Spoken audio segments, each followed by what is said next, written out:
Hi and welcome to this section. In this section, we're going to talk about TypeScript basic types. These types are the integral part of any TypeScript application, and they are really important for you to master and to learn and master so you can write better applications and you can read other people's code as well. These basic types, they actually lay the foundation for everything else that we're going to study in our upcoming sections. So I do recommend you go through all the lessons carefully, one by one, and you really understand what these concepts are all about. There is going to be a lot of examples, and again, you're going to have challenges as well. Some of the topics that we're going to talk about in this section are like the void type, the never type, how TypeScript handles two of the major sources of bugs in JavaScript, which are null and undefined, how we can come up with better ways of creating types, such as type aliases, and how we can assert types using typecasting. We're going to talk about union types, intersection types. Currently, all of these, they might just be like words to you, but I promise you by the end of this section, you're going to master all of them. And that is it. See you in the section. All right, let's talk about the void type. The void type is the opposite of the any type. Void indicates the lack of a type. Voids are typically annotated upon functions. That is where you will find them in other languages as well. The void type is going to be referred by TypeScript when a function returns nothing. Let's take a look at an example of that. We have a function and I wanted to print hello, and it doesn't do anything. It is just going to log hello to the console. Now, since this function doesn't return anything, by default, TypeScript is going to infer that its return type is a void. And that's why if I hover on the function name, we can see the return type of the function is void. Now let's call the function and we are going to see our print hello in the console, our hello in the console. Now this is a very simple example of a void type inferred on a function since the function doesn't return anything. Now, TypeScript infers void, and we can also specify void as an explicit type. Let's take a look at an example of that. Let's say I have a variable called product category, and I'm going to give it a type of string. I'm not going to initialize that. Let's go ahead and let's create a function. I'm going to create create a function expression. I'm going to say shopping cart, and this function is going to have one argument that is going to be category, and the type of that is going to be string. Now I want this function, since I'm returning nothing from the function, I'm going to type annotate the function as void. Let's go ahead and let's create the function body. I'm going to grab the product category and I'm going to assign to it the category parameter. Now, there is something in JavaScript that you need to keep in mind, and that is that whenever we don't return anything from a function, the function returns undefined. That is the rule in JavaScript. That is something that JavaScript does. We can take a look at that as well. Since this function shopping cart doesn't return anything, if I just go ahead and call that right here or invoke it in here, and it is going to require us to pass in a category. I'm just going to say t-shirt, and as soon as I save that, we are going to see that it in the console we can see that it returns undefined. Again, why? Because in JavaScript, if the function doesn't return anything and you log the function invocation, it is going to return undefined. And that is exactly why in TypeScript, when a function doesn't return anything, it returns void, because undefined and void on a fundamental level, they express the lack of a value.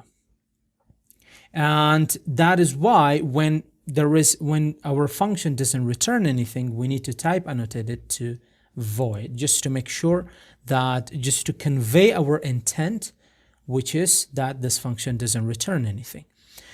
For the same reason that void basically means undefined, fundamentally means undefined, the only variable that the only value a variable that is type annotated to void can accept is going to be undefined. Let's say I have a movie name and I type annotated to void. For that same reason, the only value that this can accept is going to be undefined. And you can see there is no error, there is nothing. But if you try to add anything else like 1, 2, 3 or whatever, it's not going to work. It's going to say type number is not assignable to type void. That's it for this lecture. See you in the next one.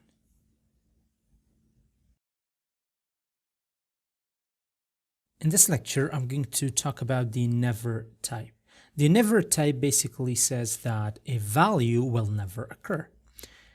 Let's talk about it in the context of an example. Let's say we have a live chat on our website and people are constantly writing new messages and comments. When a function is constantly working, no other piece of code can run after the function until the function completes execution. And because the function never completes execution, no other code can run after that. And since we are not returning anything from the function, TypeScript by default is going to infer a type of void for the function. Let's go ahead and let's take a look at that function. I'm going to simulate that using a while loop, an infinite while loop, and I suggest do not run this function because it has a good chance of crashing the software. I'm going to call this function chat feed, and I'm going to say, let's just go ahead and let's create the while loop. So I'm going to say while true. This is going to hold true always. Always, this is going to be true. And in here, well, the actual implementation doesn't matter because we're just talking about the never type. And in here, I'm just going to say grab the messages and display them on the screen. There we go. Let's go ahead and let's create the function invocation chat feed. Now keep in mind not to run this function. And below that, I'm going to create a console log that is going to basically say chat disconnected. Disconnected. Very well. Let me just comment this one out. Just save everything and I'm going to comment this one back in. So what we have here is a function type, a function that doesn't return anything, and by default we can see that the type of the function is void. Let's change that to never, and as soon as I change that to never, something amazing happened, and that is that our console log, it basically faded out. What does that mean? It means that this is no longer reachable code. If I hover on it, you're going to see it says unreachable code detected. Why? Because the function never completes execution, so we never get to this line. Now, this is what we actually use. This is one of the examples where we can use the type never. And again, that is basically for when we know that that type will never occur. That thing will never occur. So there is actually a setting in tsconfig file. If we just go ahead and open that up, that is going to help us not allow this kind of code in our app. So in here, what I'm going to do is I'm going to create, I'm going to call an option that is going to be allow unreachable code, and I'm going to set it to false. Let's add a comma there. And comma, let's save everything. And as soon as I come down here, now you can see we have a warning. We don't have an error, but we have a warning since it is a yellow squiggly. And as soon as I hover on it, it says var console unreachable code detected. That is it for this lecture. See you in the next one.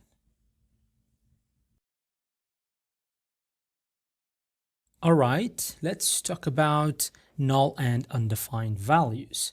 Null and undefined could become a major source of bugs and errors in an app that we built. Therefore, TypeScript is very strict when it comes to dealing with null and undefined.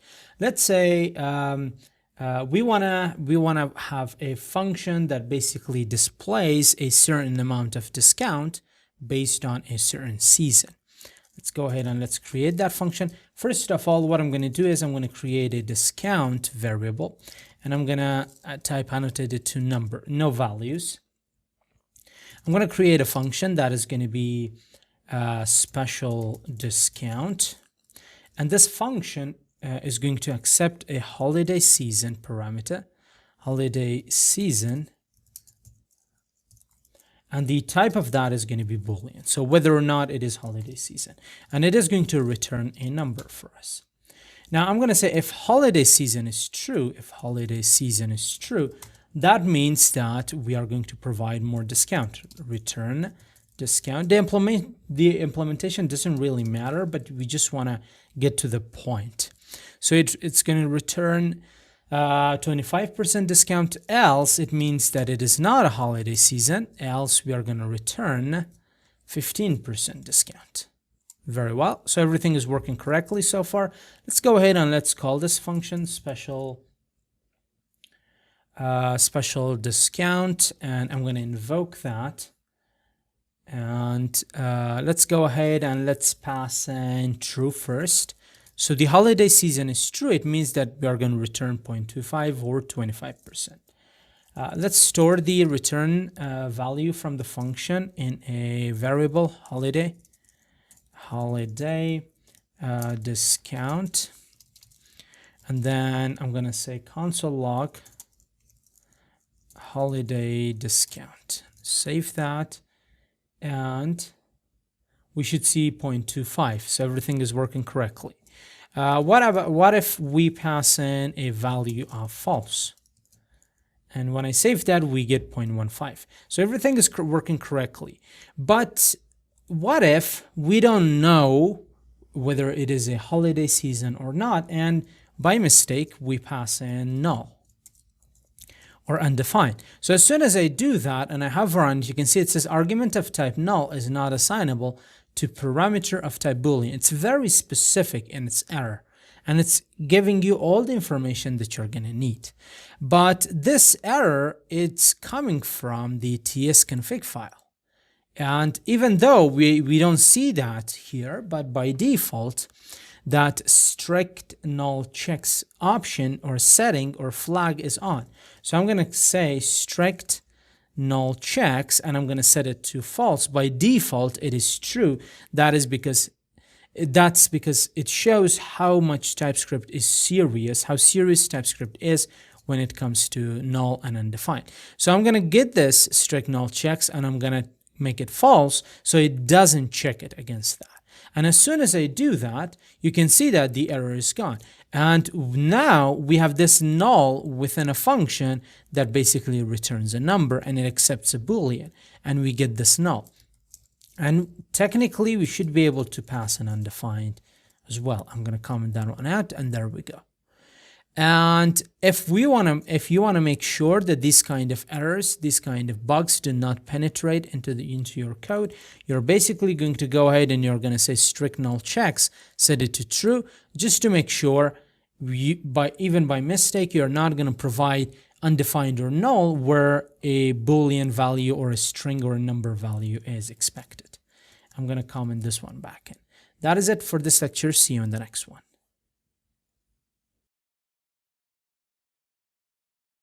In JavaScript, we can assign any variable a value of null or undefined. And at times, this could be a source of bugs. However, TypeScript offers more of a type safety to make sure that it'll be less likely that we'll face these kind of errors. In the world of TypeScript, undefined has a special type, undefined, and no other value has the type undefined, not even null. So a type of undefined can only accept a value of undefined. Let's take a look at that. I'm going to say not sure, and I'm going to call this 1. Since I'm not sure what this says, I'm going to type annotated to undefined. And the only thing that this variable can hold is going to be undefined. Let's pass an undefined. Come on, buddy. There we go. And everything is working fine. But if I take a look at unsure2, that has a type of undefined, if I pass a null, it's going to throw an error. Why? Because null is not assignable to type undefined. And undefined can't accept any other like type as well, like a number or a string or whatever. So if I say 1, 2, 3, which is a number, then it's going to be an error. If I say a string of 1, 2, 3 or a string of hey, that is going to be an error as well. Let's change that to 4. So type undefined can only accept a value of undefined. But you might be thinking that there might be some cases where you want to specifically use the undefined, use the type undefined, but you want to be able to provide some other value there as well. And that is where the concept of union types is born in TypeScript. Now, we have not actually talked about union types yet, and we are going to cover them in this section in our upcoming lectures. I'm going to cover them completely, but for now, I'm just going to show it to you what a union type is. So I'm going to say not sure 5, and I'm going to say that within this not sure 5, I want to store a number. But I want it to have a type of undefined. So I'm going to grab the type undefined, and I'm going to provide a pipe character, and I'm going to provide a type of number, and now we can safely store a number there. Now this pipe character, this is the union type within the union type in TypeScript. You can think of this as the logical OR operator of JavaScript. A union type works exactly like the logical OR operator. The only difference is that the logical OR operator works for values, union type works for types. So it's the same thing, but for types. And what it basically says is that this number, it could be either undefined or number. So that's what it means. And this is one pipe. In logical OR operator, there are 2 pipe characters. Again, number this variable says that when I have these 2 types in a union, then this number could be either undefined or number. So this value that we provide, it has to satisfy at least one side of the union operator or the union type, not operator, but type. So, and it satisfies the number. And we can safely store an undefined here as well.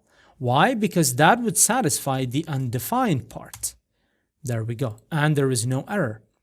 Because undefined, it can be number, so it is undefined. But now you might be thinking, okay, now can I provide null? No, you can't provide null.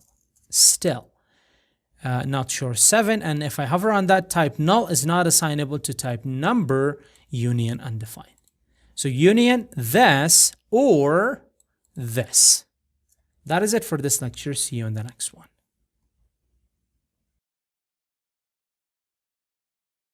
Hi everyone. In this lesson, I'm going to talk about type aliases. Type aliases allow us to create custom types in TypeScript. Let's go ahead and let's jump into an example. Let's say we have a variable called course discounts. And I'm going to set this to 25%. But what we want to do in our application is that we want to set a discount of 25, 35, 45, and then in special holiday season, 75. So 20, 30, 40, and 70. There are only 4 discounts. I don't want to provide 5% discount or 10% discount or whatever.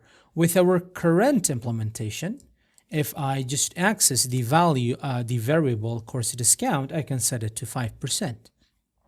And it is going to work perfectly fine. Why? Because the type of course discount is a number. Now, these 2 lines are equivalent to these 2 lines. I'm just going to comment them out so you can really see what is happening to the following 2 lines. So in both cases, it is okay. It is fine. Now, what we can do here is we can extract this type of number into a type of its own. We can extract it into something else, and that thing is called a type alias. A type alias serves no other purpose than just to provide our types with a specific name. That is why it's called a type alias. So what I'm going to do is I'm going to extract this number into another type. I'm going to say type aliases are created using the literal type keyword, type, and then the name of the type. What do you want the name of the type to be? If you and again, we only use type aliases when we want to name our types. So when I use type alias, I have to provide it with a name. I'm going to say course discount. And keep in mind, this is sentence case or a Pascal case. All the words, their first letter has to be capital. And then I'm going to provide an equal sign. And now I can write here anything that I want. For example, I'm just going to say that the type has to be of number. Now, since I've type annotated this discounts to a number, what I can do is I can just copy that, put it right here, and everything is going to work perfectly fine. And now the discounts, it has a type of number, right? Now, this is a more general way of approaching type aliases. And as I move along this lecture, I'm going to go ahead and I'm going to provide you more specific examples. Now, remember, we wanted to create 25, 35, 45, and 75% discounts. And I'm going to say let course discounts. I'm going to type annotate it. Now, I don't want all numbers. I don't want number. I want these specific discounts. So I'm going to say 25. How can I add another discount? Well, we talked about how in our previous lecture using a type union. Again, I'm going to dedicate a specific lecture to type union. For now, just say that it is going to combine the types for us, this or this. So 25 or 35 or 45 or 75. And now that I have specifically specified or type annotated my course discounts variable to these four numbers, it can no longer be 5 because 5 does not exist in this type. Now, this is called a literal type, where we are going to talk about literal types as well in this section, like a few lectures in our upcoming lectures.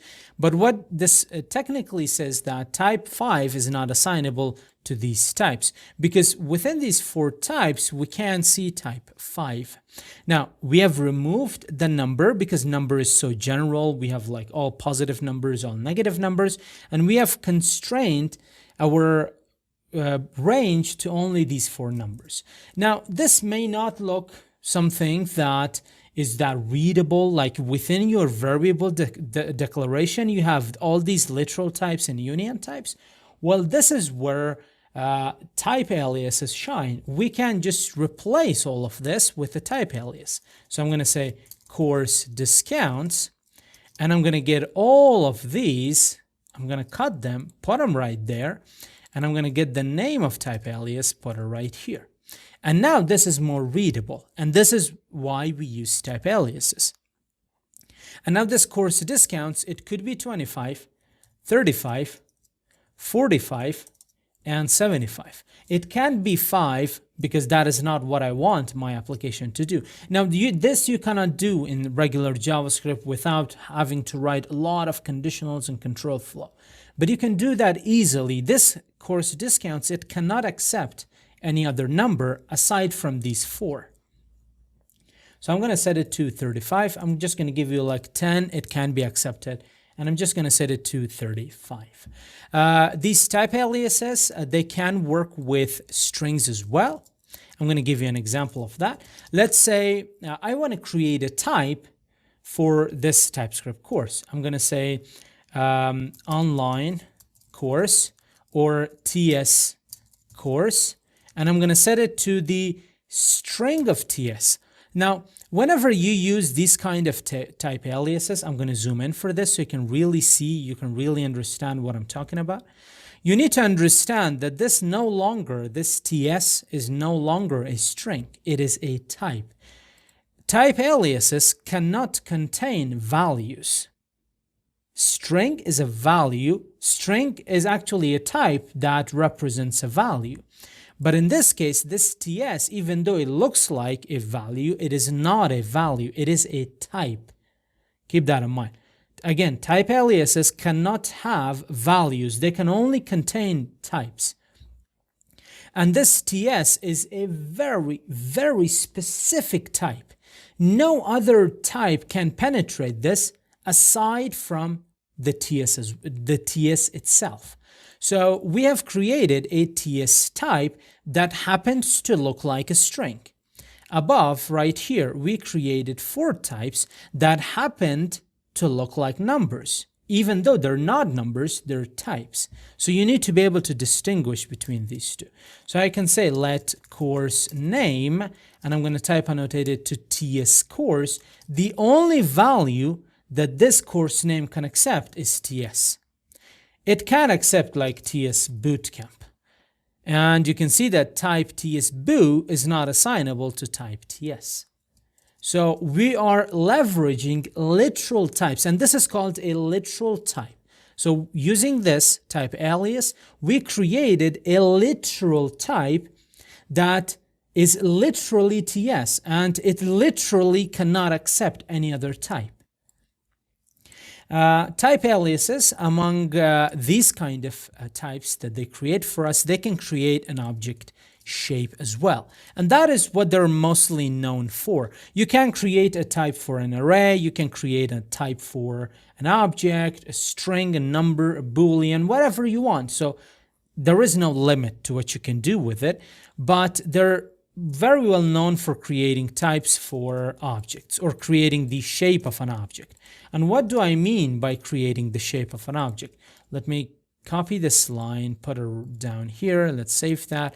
So let's say you have an object and you want it to be of a certain shape. You want it to conform to a certain criteria. For example, I have this, I'm going to use let, or even if I use const, it's not going to make any difference. I'm going to say const my course or TS course, and I'm going to say that this object, I want it to have a specific shape. I want all my course objects, let's not make this specific. I'm going to say my courses. I'm going to generalize since I want other objects to look like this as well. I'm going to provide a name that is going to be TS Bootcamp, and I'm going to provide a price that is going to be price $10.99. Let's save that. Now, what if I want to create another object with the same shape? That is where we can use a type alias. So if I hover on the name of this object, we can see this is the shape of the object. We have a property name with the type of string. We have a property price with the type of number. So I could just copy this shape, go above that. Come on, buddy. Come here, and I'm going to say type my courses, and I'm just going to paste that there. Now I have extracted the shape of this course, and I can use it wherever I want. So I'm going to type annotate this object with my courses, and now I'm going to change it to TS course. This is a TS course. Now within this TS course, you cannot add anything else. So if I get the TS course, and if I try to add like I don't know, like a released property, released, how can I spell that? There we go. And if I set it to true, well, I can't do that. Why? Because property release does not exist on type my courses. So there is some sort of a conformity that you need to keep in mind when you create these kind of types. This is very good. This means that your system is type safe. No other thing can penetrate the system. Therefore, there are not going to be any kind of errors. Now, this you cannot do with JavaScript. And you can create as many objects as you want from this. and I'm going to say const JS course. Type annotated to my courses. And now the only two properties that I can add is going to be the name, bootcamp, and the other one is going to be price, $9.99. And if I provide it with like another flag like availability and true, there's going to be an error. Why? Again, try to read these error messages from the bottom towards the top, because as you get to the bottom of the error messages, they are getting more and more specific. So try to read the more specific part and then go up to read more general. So the specific part says availability does not exist on type my courses. And then it says object literal may only specify known properties. And then in here, it's more general. Type, name string, price number, availability boolean is not assignable, come on buddy, to type my courses. So it makes sure that you conform to this type alias, to the specific type that you've created. And you can't create an object that would not be, that would have a different shape. And this is an example of how a type alias provides a shape for an object. That is it for this lecture. See you in the next one. All right, let's talk about recursive types. A recursive type is a type that references itself, and we can use recursive types to create nested types.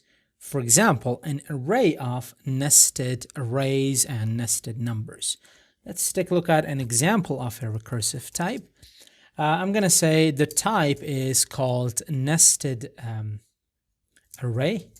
Again, type aliases provide names for our types. And I'm going to say that this type alias could be of type number or of type itself.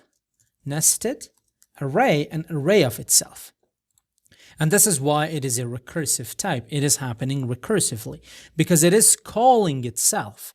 Now, here is the nested array, and we are saying that the type could be of type number. This array could have number, or it could be an array of itself, which could be an array of number, and then an array of itself would be an array of numbers. And this is how deep you're going to go into this recursion. Before moving on with this lecture, I need to tell you that type aliases, much like interfaces in TypeScript, they don't have any runtime element. They are just used for compilation. And in our runtime, we are not going to see any traces of a type. They're going to get compiled away. Let's say we have a variable of numbers called numbers, and I'm going to type annotated to our nested array.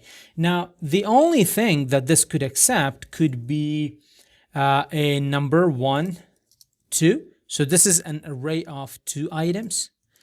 I'm going to comment this one out. This could be an array of an array, and that would work as well. And you can see that we are basically nesting this array. We're nesting within it more arrays. And within the JavaScript, there is no trace of our type alias because, again, they are just for compilation. Let's move on. And I'm going to comment out the above line, comment this one back in. And let's just add 2, 3, and 4. Let me just get rid of that line. So this is an array of an array, and then I'm going to put these two, or perhaps just the number 4 inside another array, and you can see that we are basically nesting arrays. And it is working fine because it is working recursively. And I'm going to say 5, let's pass in 6, and I'm going to get the 6, and I'm going to add another array, and it is going to work fine. I'm going to say 7, 8, 9. Where is 6? 6 is there. Let's comment out the above line. And I'm going to get the 9, and I'm going to nest it. And I could just add 10. And I could nest, I could say 10. and I could nest that as a nested array as well. And it doesn't matter how many levels you go deep, it's always going to work because this is a recursive type.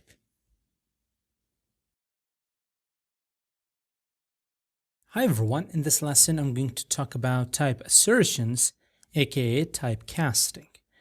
Type assertions basically mean that we are trying to tell TypeScript that we know more about a specific type than what the TypeScript might infer. Let's take a look at a practical example of that. I'm going to create a type and I'm going to call it employee. And this type is going to have an ID, which is going to be of type number. Cool. And then we are going to provide a name with the type of string and a department, which is going to be of type string as well. Now I'm going to create an object from this. Now, officially, we have not talked about the object type, and we're going to talk about those as well. But these are the kind of concepts that it's really difficult to decide which one comes first and which one comes last. But we are going to talk about the object type specifically, and we're going to talk about some modifiers, some flags that you can add to basically be able to add more properties to an object, even though the type or the shape of the object is fixed. So there's going to be like a lot of things that we're going to cover in that lecture. So, and I'm not going to focus on the object type itself. We're just going to create it and we're going to move on so we can talk about typecasting. I'm going to create an employee. And I'm going to type annotate it to the employee type. So as soon as I do that, I need to provide an ID. The ID is going to be 1. And then I need to provide the name. It's going to be Scott. And the department will be design. Everything is cool so far. And we can see the type has been compiled away and we can just see our object. Now what I want to do here is let's say I want to commit this object, all of this info, to the local storage of the browser. Therefore, I need to convert it into a JSON string or a JSON string. Let's go ahead and let's do that. I'm going to say const hired employee, and I'm going to get the JSON object. And as soon as I do the dot notation, we can see that we have parse and then we have stringify. This is very helpful. TypeScript can understand that this is a JSON object. But what TypeScript can't understand is what is the type, the actual type that the object, when it converts into a JSON string, would return. So let's first convert it to a string. So we are going to say JSON stringify, and I'm going to pass in our employee right here. So now this is a string. We can take a look at the type of it. I'm going to say type of hired employee, and this is going to give us a string. Why? Because JSONs, even though they're like an object notation, they are strings when we store them in our in the local storage of the browser. Now, the issue is when we refresh the page, we want to have this ability for our object to still show the information.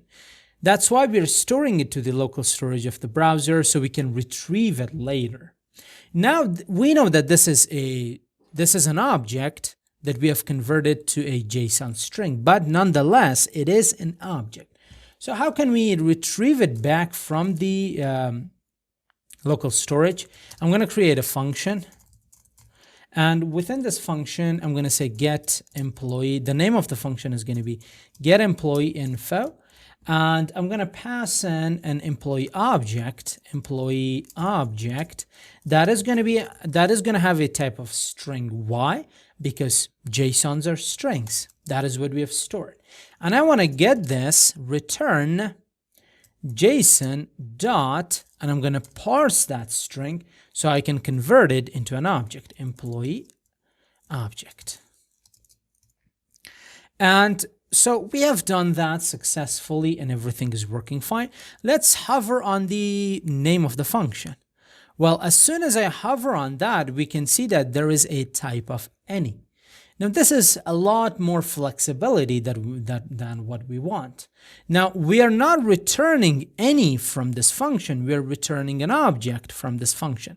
And why is TypeScript inferring a type of any? Because TypeScript cannot type annotate a JSON object. It can. So far, at the time of recording this video, hopefully that will come in the language, that will land in the language in the future. But so far, TypeScript cannot type annotate JSON strings or objects. That's why it's saying that we're returning any. Now, this is where we are going to tell TypeScript that give us the control. We are going to tell you that this object has a specific type. So we are technically asserting a type of our own, which is called typecasting. Basically, we tell TypeScript we know more about this type than you.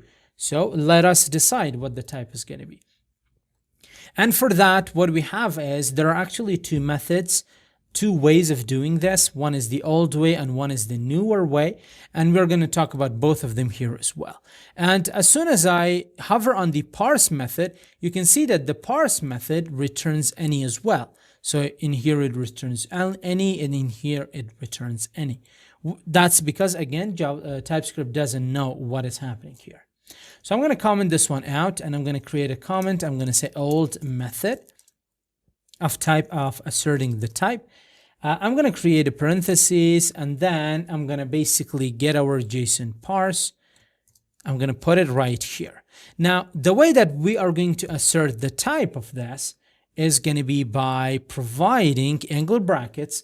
And in here, I'm going to say that the type of this is going to be this object. And what is the type of the object is this type alias of employee. So whatever this function returns, it has to conform with this type alias, because that is what I've passed into the local storage, and that is exactly what I want to get back. I don't want to get back anything else. And as soon as I do that, now if I hover on it, you can see that it says that it returns an employee type or an employee object. Now that TypeScript knows what it is, it can give us the properties as well. So before jumping there, let's come here. And when I'm here, if I just go ahead and do the dot notation, we don't see anything because, again, TypeScript doesn't have enough information. But if I come here and if I do a dot notation, we are going to see department, ID, and name. So I can get the ID. Let's show it on the console. I'm going to store it. I'm going to say log. Let's get employee info. And within the employee info, I'm going to pass in the employee object. And as soon as I save that, let's wait for, I don't know why it takes so long for it to compile. Am I watching for changes? Employee. It says argument type employee is not some parameter of type string. We need to pass in this this hired employee. Let me just get that, put it there, and save it. There we go. We got one. So now it is getting it. Very cool. And now we got the ID. We can get the name as well. The name is going to be Scott. We can get the department as well. So department. Let's save that, and the department is design. I'm going to comment that console log as well. So this is the old way of asserting a type. There is actually a newer syntax as well. And I'm going to copy this line, and I'm going to come down here, and I'm going to say return JSON. Let's first get rid of this old way of doing stuff. And I'm going to say that this JSON parse just accept the type as the employee type. This is the newer way. So it is up to you, whichever method you want to use. It's going to give you that as well. Now, since we are returning this object, it is going to show us the object. And in that manner, in the other method, we would see the object here as well. There we go. That is the object. So it is basically up to you, whichever method you want to go ahead and you want to use. And I think that is everything I wanted to talk about. Yeah, that is it. See you in the next video.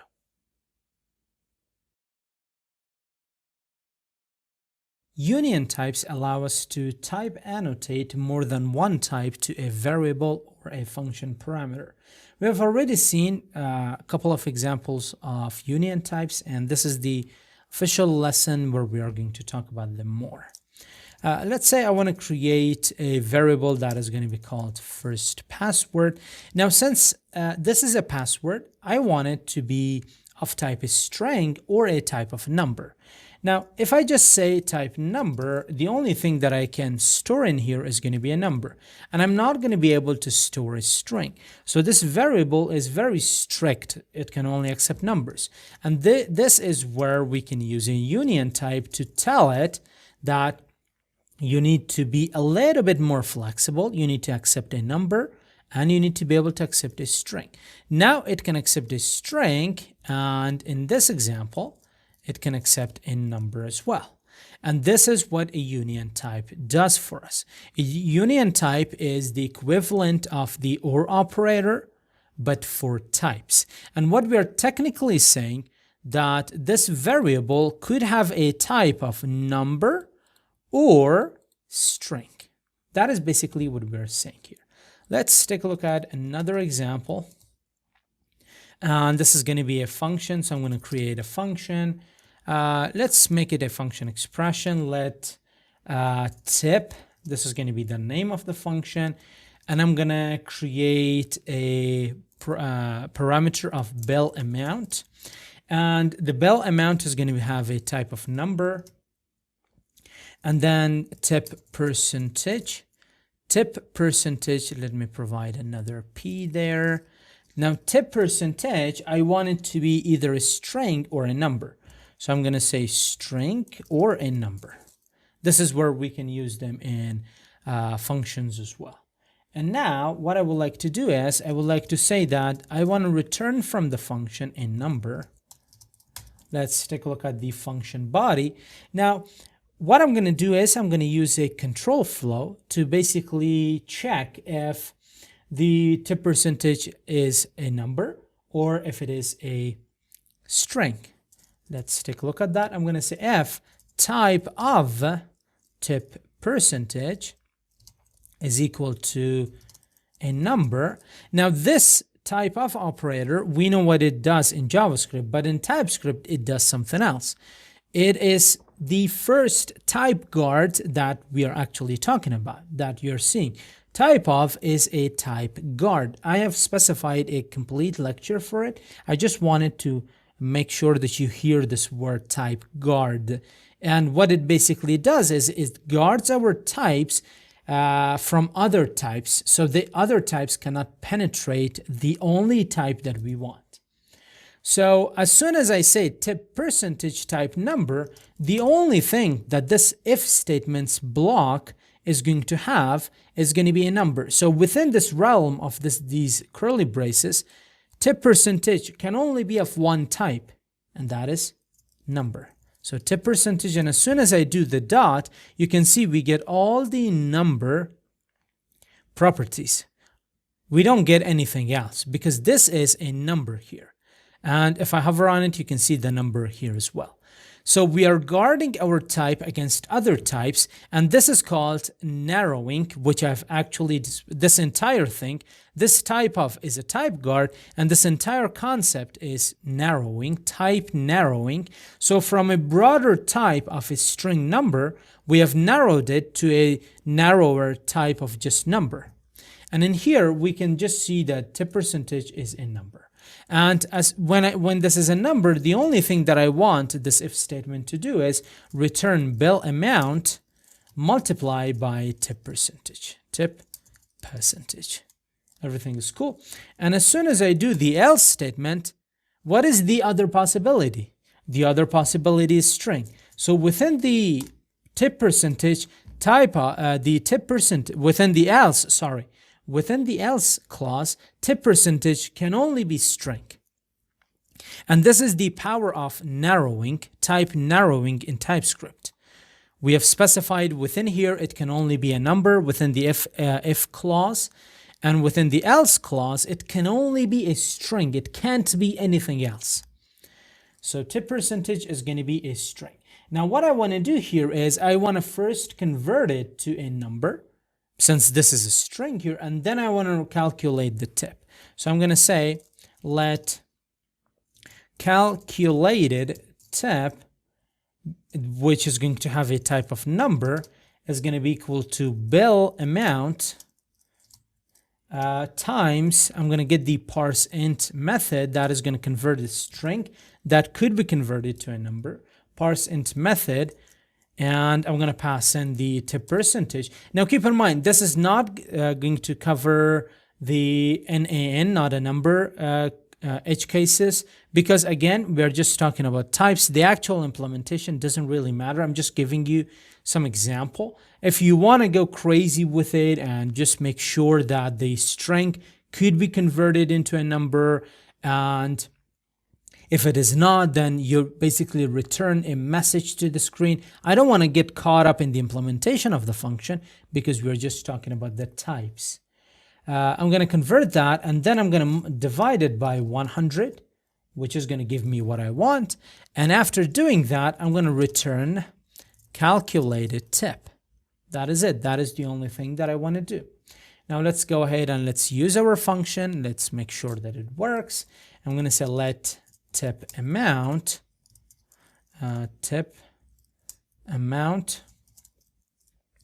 is going to be tip, which is going to be the function. It is going to ask us to provide a bill amount, which is 100.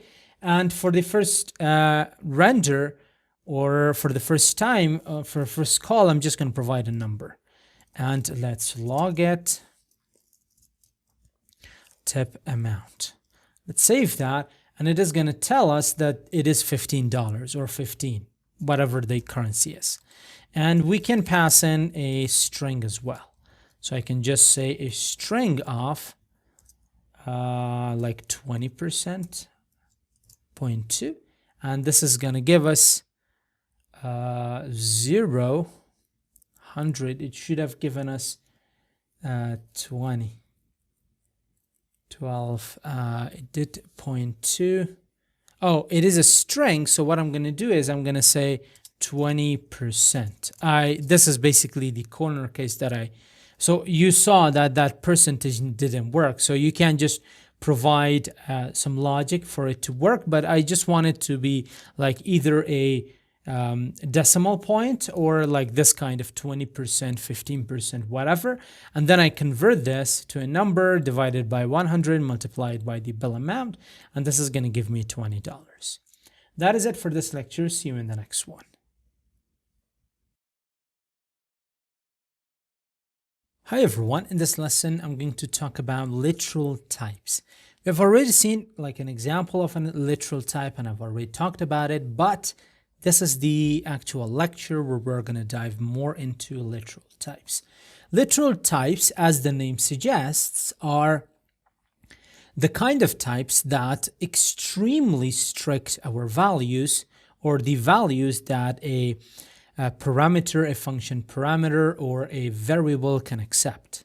And they have their own use cases, but before jumping into an actual real-world example, I need to first show you some examples of what a literal type could look like. A literal type could look like a number. A literal type could look like a Boolean true or false. A literal type could look like a string. But it doesn't mean that it is a string. It just means that that is the literal type that we have selected. And literally all the numbers, all the strings, both of the Boolean values, they could be a literal type. If you provide any value where TypeScript expects a type, that value is no longer a value, it is a type. How? Let's say I have a variable called my number, and I say that the number that I like, the number that I love is number, I don't know, like 45. And even though this is a number, 45, Where have I provided that? I have provided it where I need to type annotate my variable, right after the colon. So by doing this, I'm trying to say that 45 is no longer a value, it is a type. It is the literal 45 type. That's what it means. And this is what a literal type means. And that's why it's called literal, because it's literally that type. And this literal type, it cannot accept 46. It cannot accept 35. It cannot accept a string of 45. It can't accept anything aside from the value of 45. So a type, a literal type of 45, can only accept a literal value of 45. We can say my string, and let's say my string is, let's type annotated to TS. We have already seen that. Holiday, I don't know, like holiday. And now, even though holiday, if you're coming from the world of JavaScript, which you are, it looks like a string. You're going to see, okay, this is a string. Why are you saying that this is a type? It looks like a string. And that's exactly what it is. It is a type that looks like a string. It is not a string. Why? Because for some reason, I have decided to put it where I am type annotating a variable. So when you put it there, whatever you put there, a number, a string, a boolean, it is going to become a type. This is where TypeScript expects you to provide a type. And when you provide something, TypeScript is going to take it as a type. All right? I'm sure now the idea is clear. Now, within this my string, you cannot literally do anything else. You cannot store anything else aside from the string holiday. Now, a good thing, an advantage of these literal types is that they're going to make sure that you avoid all kinds of typos, all kinds of them. So you have this holiday in case you are like clumsy like me, you can't type really well, you just forget to provide an A there. So you're going to say holiday. And now if you hover on it, you're going to see that this is not assignable to type holiday. Holiday is not assignable to this. So it makes sure you do not have any kind of typos within your code. And these are what literal types look like. You can have a literal type of anything. You can even use a union type with a literal type. So I'm going to say some stuff, and you're going to say within some stuff, or we have already talked about that in our course discounts. I'm going to recall that when we talked about, which one was that? Was it this one? No, it wasn't that one. Never type void. Was it nullability? No, it wasn't. Which lecture was that? Yeah, it was type aliases. So I'm going to recall this example. I'm going to copy that so you can really see that everything is connected. I'm going to get rid of the type. I'm going to say that I have a variable called course discounts. And this course discounts variable, it can only hold these, I only want it to hold those values. So let me type annotated with that. And now you have basically said that this variable can only hold literally 25, 35, 45, or 75.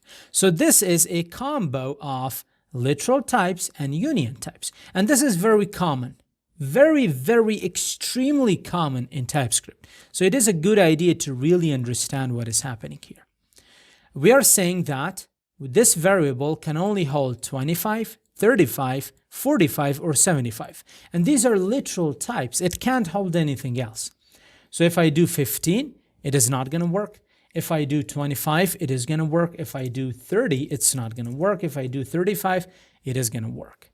But because the readability of this is a little bit funky, what you're going to do is you're going to cut this, go to your type, exactly what we did, course discounts, and you put everything there, and you say course discounts. You type annotated here.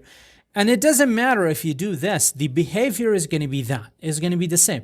You still cannot add 30 or anything that is not literally these 4 numbers. All right. And again, these 4, they're not numbers, they're types. They just happen to look like numbers. Now that we have done this, I'm going to jump into our previous lecture and I'm going to borrow this example. And I'm just going to bring it right here. Let me just put it down here. And I'm going to uncomment everything. Now, what I want to do within this example is that I want to specifically provide certain amounts of certain number of tip percentages. All right. Now, what I'm going to do is instead of saying that I want to accept a string and a number, I am saying that the tip percentage could be of 0.15 or 0.2 or 0.25. It can't be anything else. So now as soon as I do that, I'm using literal types, literally 0.15, literally 0.2, literally 0.25. There is an error because it says that this is of type. This type is not assignable to the type that we have specified here. So that is going to throw an error, but this is going to work fine. So you can only pass in certain percentages for tip that you want. You can't pass in anything else. So this is one example. You can use literal types to construct literal strings as well, which we have already talked about above, but I'm going to give you like a union of literal string types. For example, you're going to create a type. You're going to say that front end web dev, and within here you just want to have a few options. You're going to say the first option that I'm going to have is going to be the literal type of HTML. The second one is going to be the literal type of CSS. The other one is going to be the literal type of JavaScript. And finally, perhaps you are quite fond of React, and you're going to say a literal type of React. Now, this is a literal of union type, or a union, basically a union of literal types. And if you want to check whether within your front-end path any of these technologies exist, you can check that as well. So I'm going to say front-end path includes does front-end path includes any of those, and you can check that. So I'm going to type annotate it to front-end web dev. Now, if you pass in Python, it's not going to work. Why? Because Python is not within this union of literal types. But you can pass in CSS, it's going to work. You can pass in HTML, it is going to work. So that is it for this lecture. See you in the next one. Hi everyone, in this lesson we are going to talk about the intersection type. I'm going to explain the intersection type within an example, and let's just go ahead and let's jump in. Let's say we want to, basically the idea is that we have like a big company and we have a lot of products with a lot of different marketing options. And what we want to do is we want to separate all of the features of our products. For example, we want to have, we want to know what every product's feature is, so we can specify, them as product properties, and we have to specify the product category, so we can have different discounts. We can have different sales based on different seasons of the year. We can have different subscriptions for our customers, and based on their subscriptions, they are going to be entitled to different shipping criteria, shipping perks, and all of that. Let's go ahead, and of course the implementation is not going to be the focus. The intersection types is going to be the focus. So we are not going to implement anything. We are just going to provide like a blueprint for everything. I'm going to create a type, and I'm going to say product going to be properties. This is going to be one type. This is going to be an object. So within the product properties, I'm going to have an ID of type number. category, which is going to be of type string, name of type string, price of type number, stock of type number as well. So this is our product properties. Now for this specific example, I'm just going to put these side by side. So everything is making sense so far. I want to create another type. Now, if I were to add the discounts, the holidays, the sales or seasonal sales, the shipping and everything to this one type, it's going to be like a little bit difficult to maintain. So I'm going to break down the logic of types into different types. I'm going to have one type for product properties. I'm going to have another type for product discounts. Discounts, and this type is going to basically return a this is going to be basically a method. So I'm going to say discounts, and this method is going to return void. We are not returning anything. So this is one method.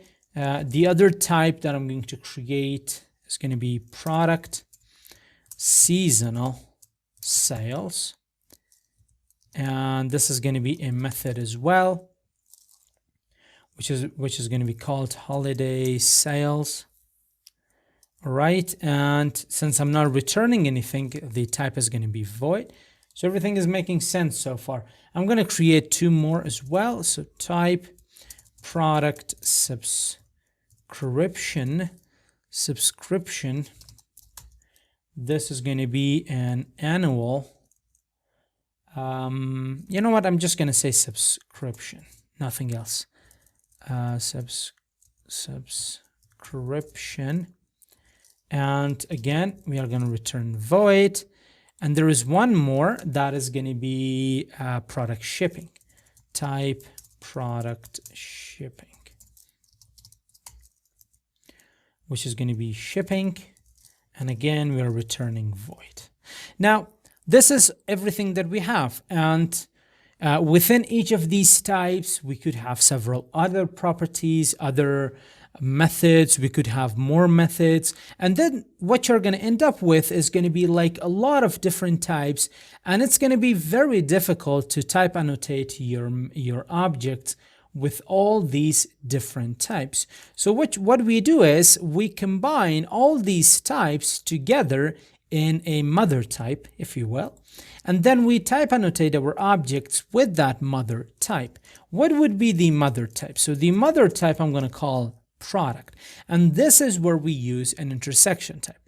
Now, keep in mind, why we are not using a union type? Because we don't want to say one or the other. We want to say all of them. An intersection type acts like a logical AND operator, but for types. So it's not like one or the other. It's like this and this and this and everything. If I use a union type, I could dismiss product shipping and it's not going to throw an error. It could dismiss product subscription. But with an intersection type, you need to include all of this within your object. And that is what I want. I want to include all of them. So I'm going to get the product properties first. An intersection type is like an AND operator, but it's going to have only 1 ampersand. This is an intersection type. The way union type mimicked the logical OR operator, in the exact same way an intersection type mimics the logical AND operator. And after that, I'm going to say product discounts and product seasonal sales and product, what is next after seasonal sales? Subscription and product shipping. So I want to get all of them. And as soon as I save that, the prettier is going to rearrange it so we can really see it from top to bottom. So I can't do that. Product properties and. So it's not like when you create an object, you can dismiss one of these. No, you have to include all of them. And now I'm going to create my product, const product. I'm going to type annotate it to the mother type that includes all of them. And now I need to include everything there is. every little thing. I'm not gonna call this product. I'm gonna call this Allen wrench. I'm gonna say product ID is gonna be 1. Then I need to provide category, which is gonna be a string hardware. After that, I need to provide, you know what? I'm just gonna provide these right here, so you're really familiar with these. The name is gonna be Allen wrench, and the price is gonna be $12.99. Stock is going to be 0. We don't have anything left in stock, but there are still missing some methods. We are missing some methods. What I'm going to do is I'm going to start with the product discount. We are not going to be implementing anything, so discounts, and this is going to be basically an empty function. And let me just take a look at what the error is. Expected. Let me put that here, and oh, we are returning this. I need to put that there. It should look like an arrow function. There we go. I got it. And then I'm going to pass in what was holiday sales. Yes, the method name is holiday sales. Then what was the other one? Subscription. Subscription. The other one was shipping. Cool. And now you can see the error is gone. And you can take a look at this in the console as well. Allen wrench. And there we go. Here is all of our methods, and we also have our properties. Now, again, if you have one thing removed from there, then there is going to be an error, because in that case, you would be incorrectly implementing that. And now from this product mother type, you can create anything that you want. For example, you can create a second product that is going to be tape measure. Hard ID is going to be, let's say, 2. The name is going to be tape measure, tape measure.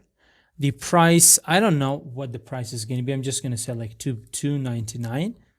And the stock, let's say you have 20 or 23 left in stock. And you can take a look at that in here as well, tape measure. And now if you take a look at the compiled version, the JavaScript version, we are not going to see types or intersections because they don't have any runtime element. They're just for compilation purposes. So they get compiled away, transpiled away. And this is what the intersection type allows us to do. It combines multiple types together. That's it for this lecture. See you in the next one.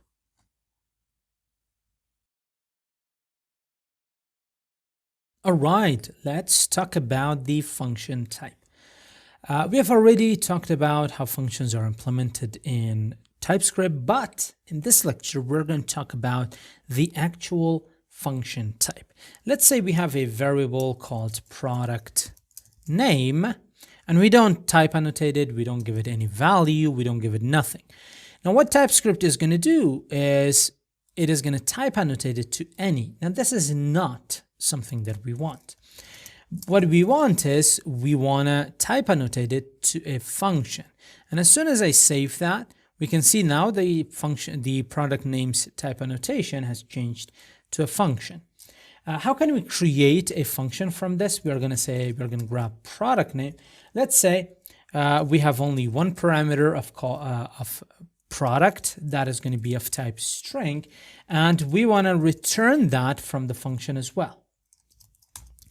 That is the only thing that I want to do with this. But since this is an arrow function, I'm going to do it like that. Very cool. Let's add that equality sign. And I'm going to say return product. And that's it. Let's go ahead and let's take a look at our product name. And now what I'm going to pass in here is going to be TS Bootcamp. And when I save that, we're going to see TS Bootcamp there. But what is lacking in our current implementation is that when you take a look at this, it's not certain that even though it says function, we don't really have any information on the function itself. when we type annotate the function here. We don't know how many parameters it accepts. We don't know the type of parameters. We don't even know the type of the return from the function. What we could do is we could give it more of an indicator that this is a function type.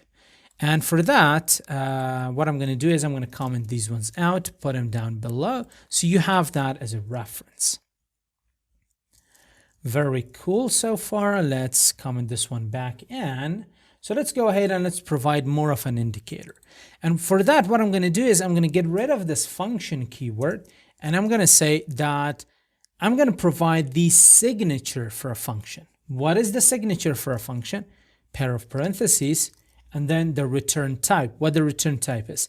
In this case, the return type is a string, and within the parentheses, we provide the parameters. Product, what is going to be the type of that? It is going to be a string. Now that I've done that, I no longer need to type annotate this function definition here. So this is the function signature, and this is the function definition. And now when you take a look at this, it is obvious that it is a function.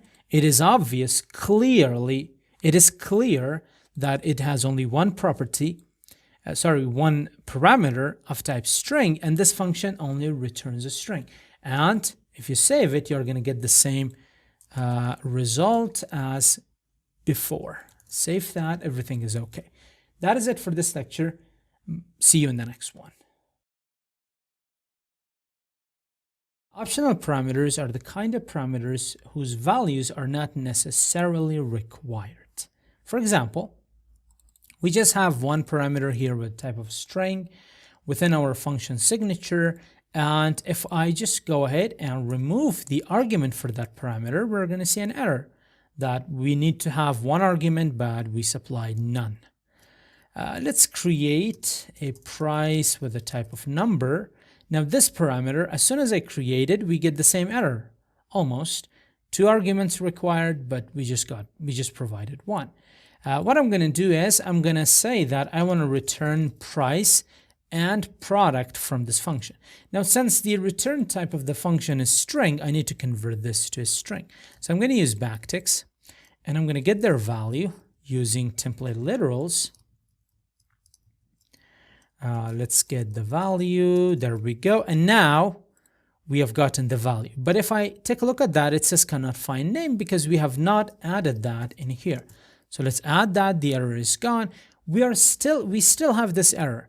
And based on this tsconfig file that says no emit on error, what this means is that whenever there is an error in our code, we don't want to compile that, because we want to fix the error, then we want to compile that.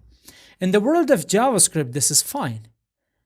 You have two parameters. No one is optional. They are required, but it is gonna basically throw in TypeScript, it's gonna throw an error, but in JavaScript, it's gonna do nothing. How can we simulate that? So I'm gonna say false for no emit on error, and as soon as I do that and I save this, you can see that it has been compiled to JavaScript. What is JavaScript? Right here. And what is the console showing? The console is showing JavaScript. And what is it saying? It says TS Bootcamp undefined. Now, JavaScript is something that we use in production, right? This message is something that the user will see, and the user will have no idea what this undefined is. So what we have done basically is that we have grabbed an error in our compilation stage, and we have leaked that error into our runtime, into our production. And this is not something that we want. So what I'm going to do is I'm going to convert this back to true. So when we have undefined, I'm going to get rid of all of this, save that, save this again. There is no emit. It doesn't emit the error. It doesn't compile the code because there is an error and we need to fix that. Now, imagine sometimes we want to provide that number for our product, the price. Sometimes we don't want to provide that. So if you want to make this optional, there is actually a flag, and that is a question mark. And now this is actually an optional parameter. And as soon as I save that, we are going to see we still get undefined, because even though we have provided this as an optional parameter, we need to provide another edge case. We need to basically take into consideration that when the price is not provided, we are going to end up with undefined. Now, this would be fine if we would have something like this. Return, basically give me the product. Then this would be fine. But still, the price would be required here. I'm going to get rid of that there as well. And then we are going to get bootcamp. TS bootcamp. But that is not our case. That is not what we're talking about. We are saying that the price is optional. But when we want to when we want to take a look at the function return in the console, we're going to get undefined. So how can we fix that undefined? Now, again, this question mark is basically stating that this price is optional, and that is why there is no error, and we're emitting that we are compiling our TypeScript into JavaScript, and there is no error. But we still have this undefined in our production. So what we are going to do is we are going to jump into our next lecture, where we are going to talk about default parameters, where even though something is optional, we can provide it with a value. And if that parameter is not provided, that default value will be taken, so we don't see this undefined in the console. See you in the next one. We saw in our previous lecture where we kind of solved an issue, but in trying to solve that issue, we got another issue that we need to solve. And that is the aim of this lecture, default parameters. Default parameters are the kind of parameters that are optional. They could be provided, they could be not provided, or they could not be provided. If they have a value, or if they have an argument, then that argument is going to be taken as the is going to be taken by the function. If the argument is not provided, then a default value will be taken into consideration by the function. Now, in this scenario, the issue that we have is that TS Bootcamp, the price of it is undefined, which is not something that we want to show in the browser to the user. So before jumping in there, and you can see there is no error because we have provided this optional. So this optional, even though it gives us some flexibility, it basically creates some issues, some other corner cases that we need to take care of.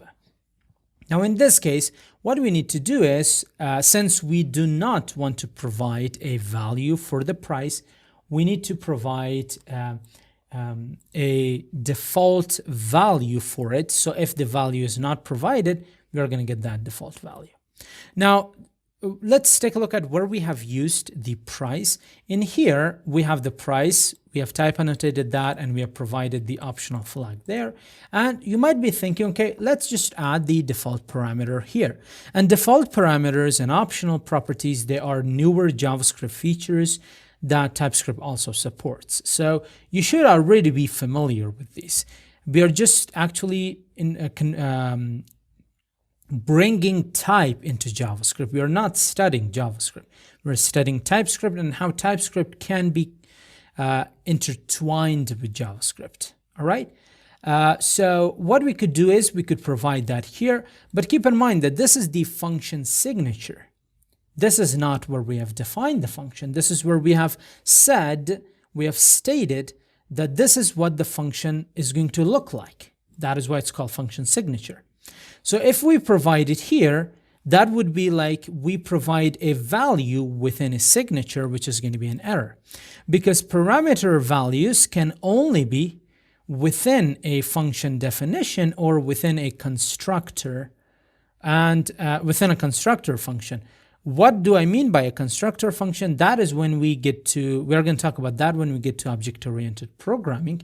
Basically, we want to initialize this property, and we can't do it in a function signature.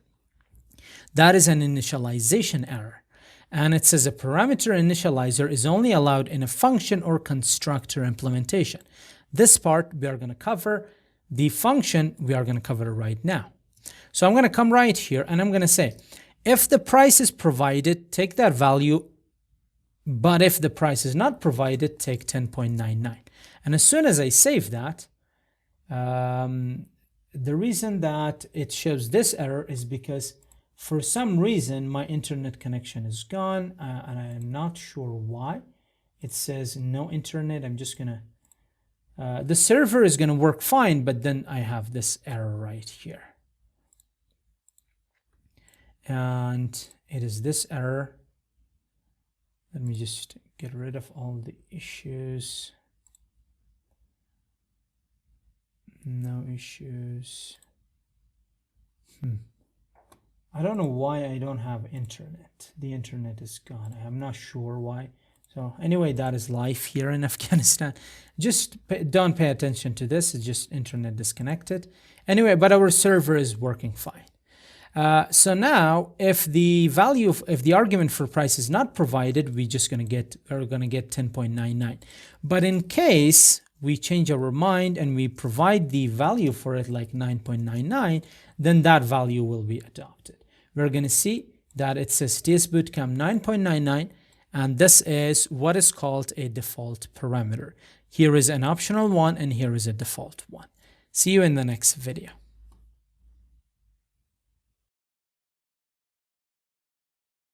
Hi everyone, let's talk about object types.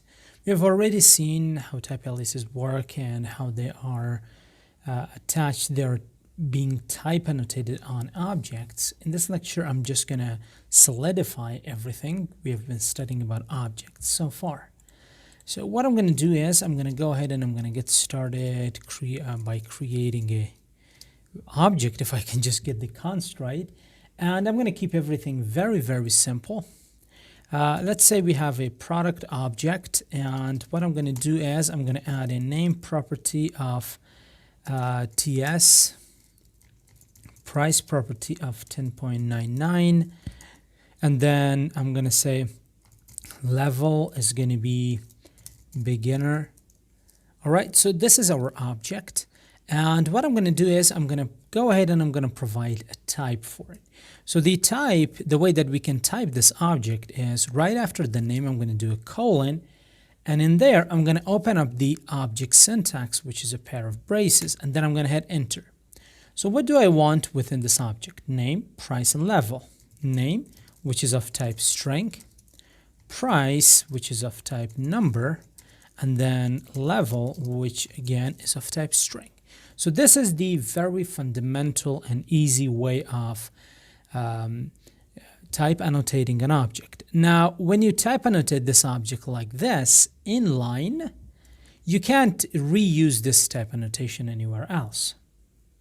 And you cannot change these properties. So if it is level, you can't say like levels, then that's going to be an error, because always again start at the bottom of the error message. Did you mean to write level? And that is going to give you a clue, and then just work your way up.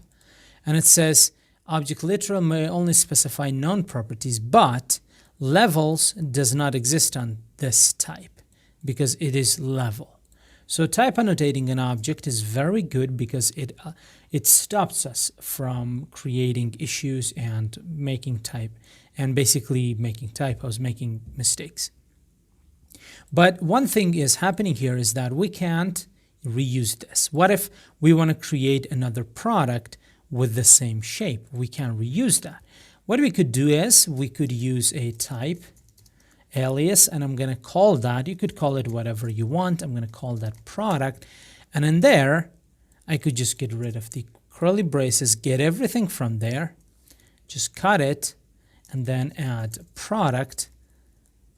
All right, let's remove it from there. Let's save that. There we go. Everything is working fine. So type annotated to product, it says duplicate identifier. It is the same one. Let me just get rid of it first. We have that in intersection types. Let me go there. I'm going to select everything and I'm going to delete, basically comment out, not delete, of course. Save that, and now everything is working fine. But the only difference is that we can type annotate, use this to type annotate any other product that we want. For example, let's say we want to have online course. Type annotate it to product, and now this is reusable, and let's say this is JS, and the price is $9.99. So far everything is making sense. What if after we create one of these products, we want to change any properties value? Let's say I want to reference the product, and then using the dot notation, I want to change its level from beginner to, let's say, intermediate. Now, with our current implementation, we can do that, and it is very simple. We can take a look at that in the console as well. And now we can see the level is intermediate, even though it was beginner. There is a flag, however. Let me just put this on the side. There is a flag or a modifier that we can add to whichever property that we don't want to be changed. For example, the level of this course is beginner to advanced. I don't want it to be intermediate, and I don't want anyone to be able to change that. So in front of level, I'm just going to say read only. As soon as I do read only, the level is going to throw an error and says cannot assign level because it is a read only property, and it is very, very clear in its intent. So that is one property. Let's say now that we understand that, let's move on and let's talk about something else. So I do have in my product name, price, and level. But maybe I want to add another property that has not been added in the type. For example, I'm just going to get the product, and I'm going to add, let's say, whether or not this product has been released, and I'm going to set it to true, or I'm going to set it to false. Let's set it to true. And as soon as I do that, there is another error. It says it doesn't exist on this type. So there are two remedies for this issue. The first remedy is that we add this released release type with a release property with the type of Boolean, and then there is another issue here that it says released is declared here. It has to be used in here. We should use it there. So what we can do is we can just add the optional flag, and everything is going to work fine. And now if I save that, and if I come here, even though we don't have that property in the object literal itself, but we can see it has been added right here. So this is one way of solving this issue. Another way of solving this issue would be to provide a placeholder for it. So I'm going to get rid of this. I'm going to comment this one out, copy it, comment it back in, and I'm going to go ahead and I'm going to get this released, and I'm going to provide a placeholder there. For example, maybe true. And then we change its value to false. But as soon as I do that, any other, since this property is required, any other place where we have used this type as a type annotation is going to throw an error, because we are effectively changing the shape of the object. This object has 4 properties. This object has 3 properties. So it is completely up to you which way you go about it. I think this way is better, because in that manner, we are not going to be changing the shape. We are basically going to say that this is an optional property. And I think that is it. That is everything that I wanted to talk about. We have this read-only, which I talked about, and I think that's it. So that is it for this video. See you in the next one.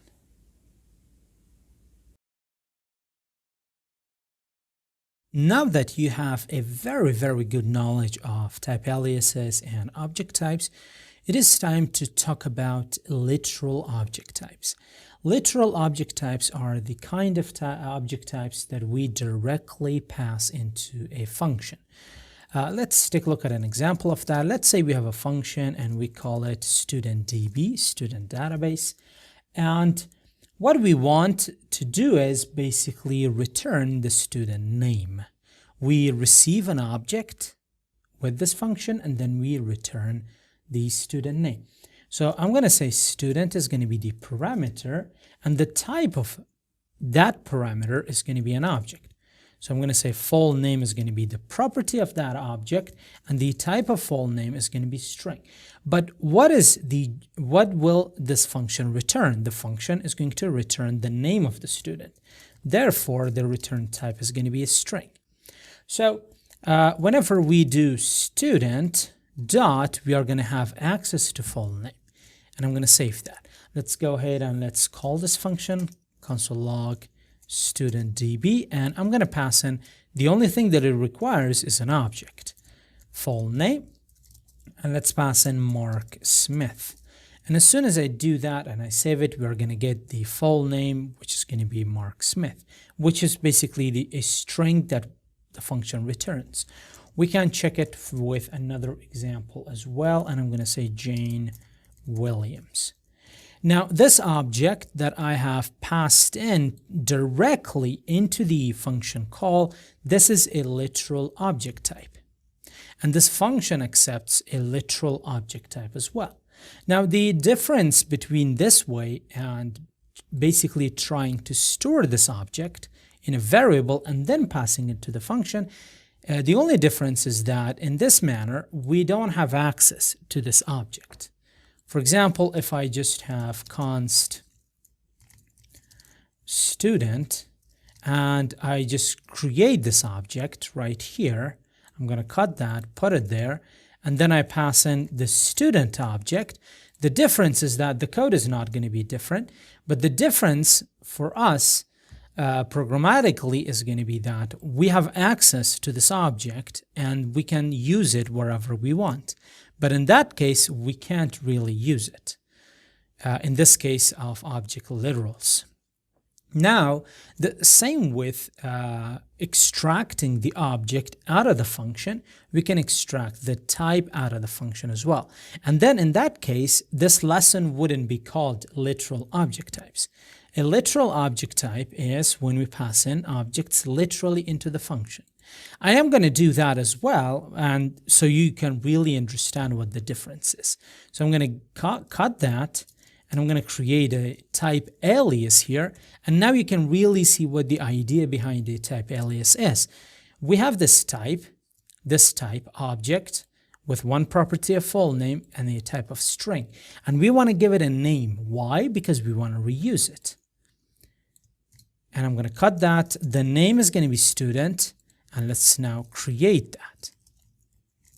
Type student is going to be equal to this.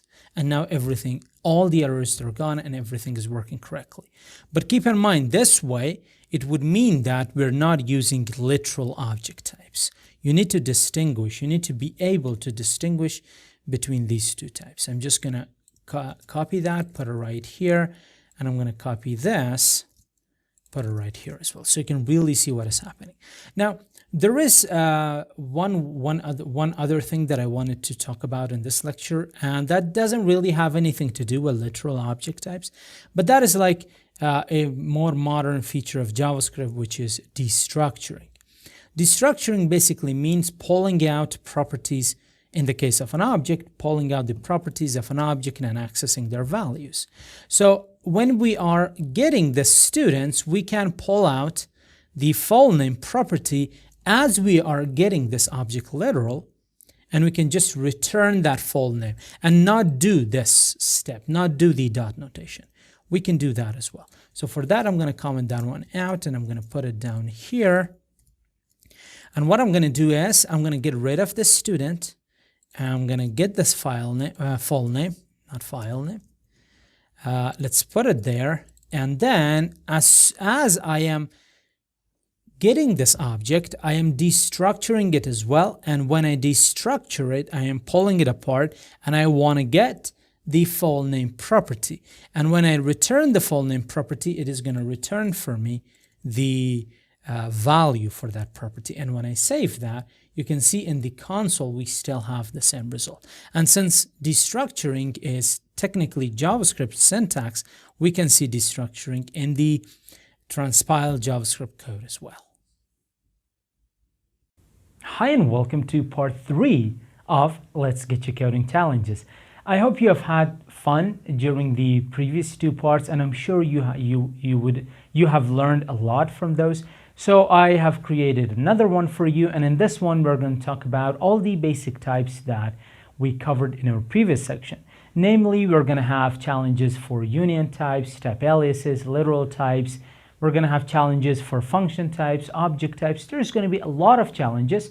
So if there is something that you're not sure about it, I'm going to address that on the whiteboard behind me, and I'm sure you're going to have fun.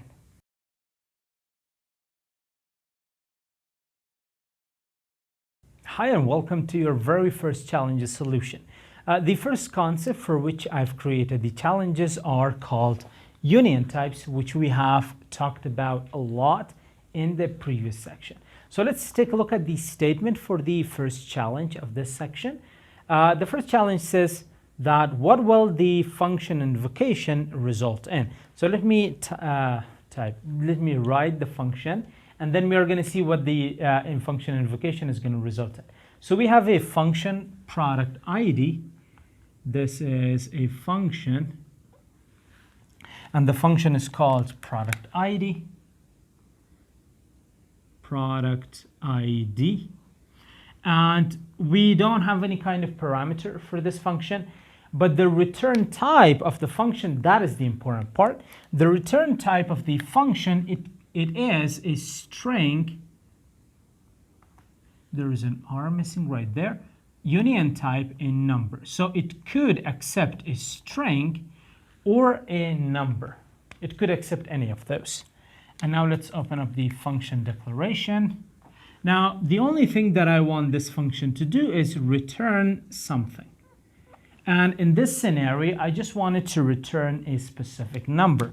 And that number is 1, 1, 2, 2, and 3, 3. Now, this is the function. I'm going to create the invocation as well, and then we're going to talk about what that will result in. So far, this is the challenge statement. So the function invocation is that I'm going to create an ID, and I'm going to type annotate this variable to type of string, or number. And then we are going to assign the function to this variable. So I'm going to say, let me just grab the function. It's going to be product ID. And now what we're going to do is we're going to talk about if we create this, what will, if I try to log the ID, what will the function invocation result in?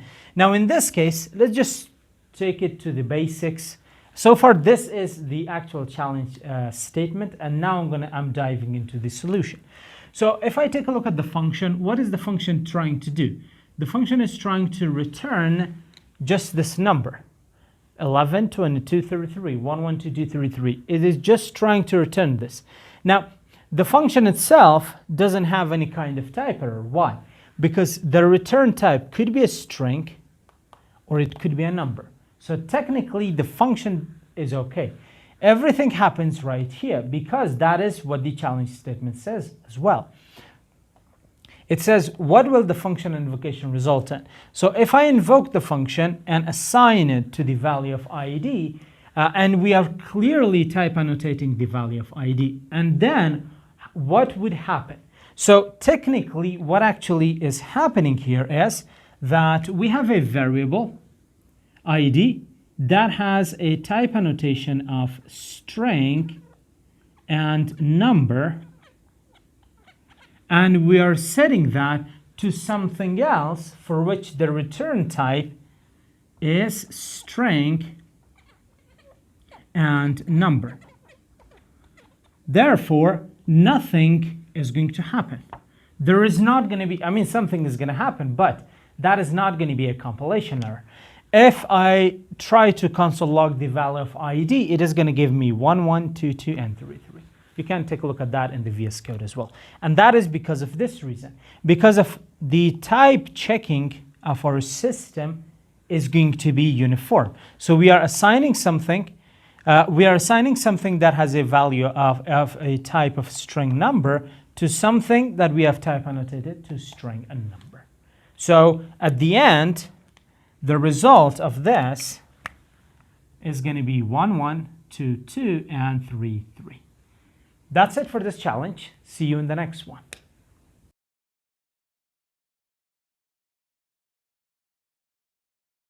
Hi and welcome to your second challenge for union types.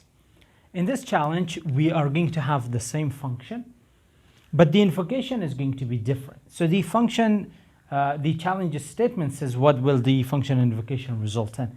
Let's create the function invocation and then talk about what that will result in. We are going to have the same variable called id. And that id is going to be type annotated to a number. Now this time we don't have any union type right here, and that is going to create some complications for us. And I'm going to talk about why that would create complications for us. And we have a product ID, and we are simply invoking it in the context of this variable. Now, if you try to invoke the function like this, this is going to throw a type error or a compilation error. And the reason for that is as following. Since this is a type error, now technically in the world of JavaScript, this is okay. This is fine. We don't even have like these. If you do ID, it's just going to return this number. But in TypeScript, this is an issue. Why it's an issue? It's an issue of types and type annotations. Let's take a look at why that is an issue. So on this side, this is our type annotation. This is a type of number. But on this side, we have string union type number. So we have string union type number. Now, it might be contrary to intuition, but this is actually not correct. This is not type safe in TypeScript. Why? Because we are trying to, I'm going to use the red one. We are trying to put these two types, assign these two types to this type. I mean, what do you think? Can this handle, just the number, handle these two types? No, it can't. I mean, if it were the other way around, it would work. But it is not the other way around. It is like this.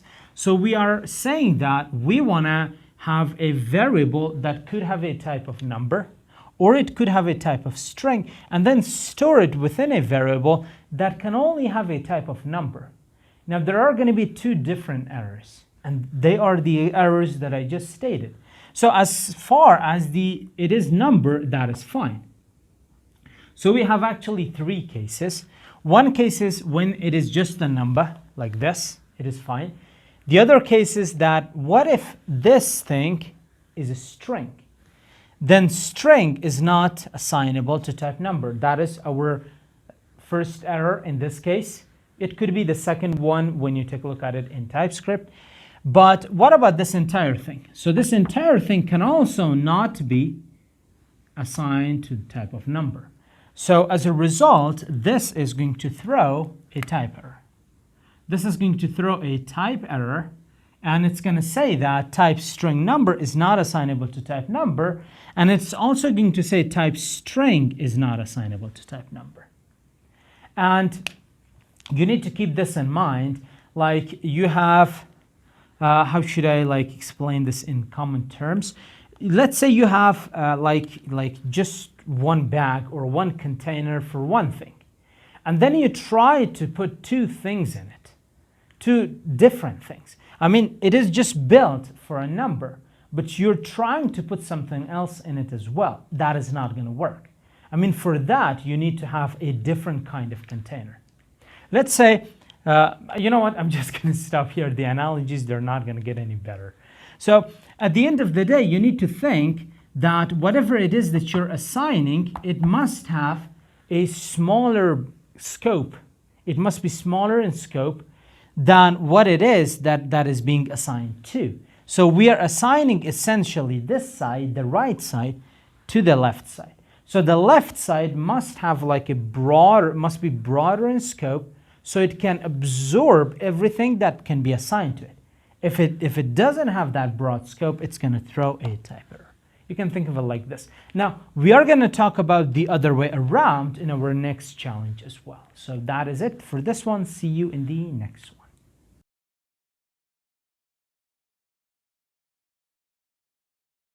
Hi, and welcome to your third challenge for union types.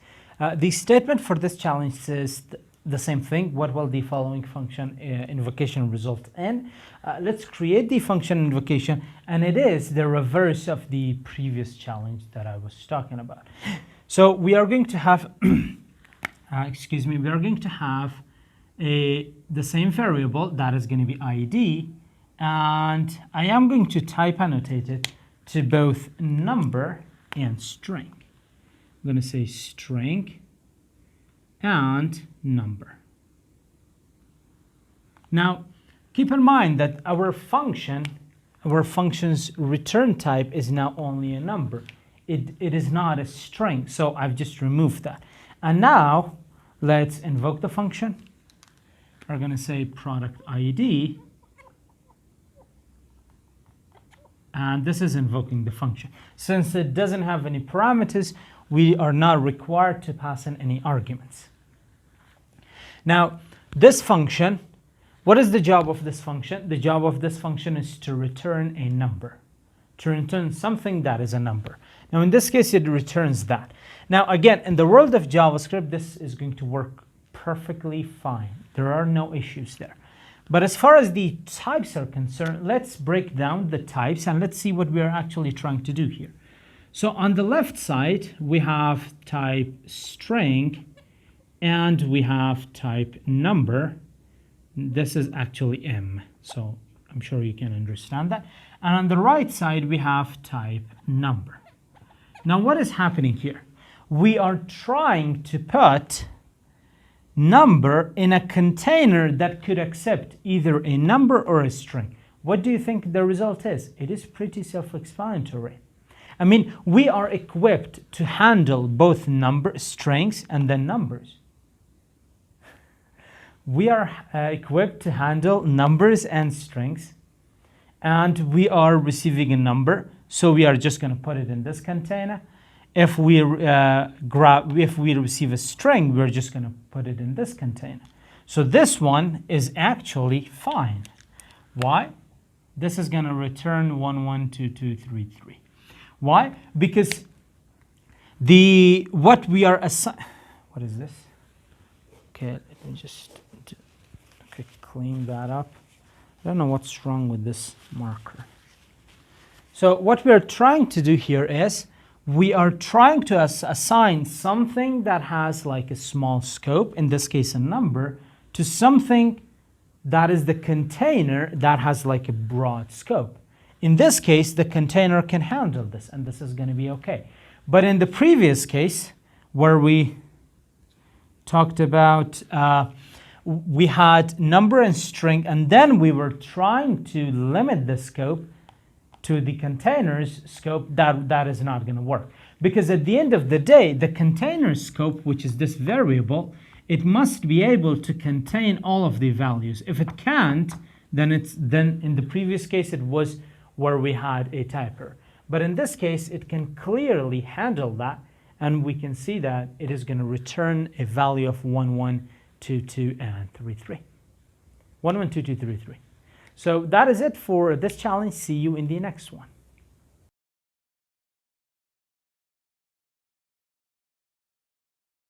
Hi everyone, welcome to the next concept. This concept for which I've created the challenges is the type aliases. I do have it right here. And we're going to have multiple challenges for this one as well.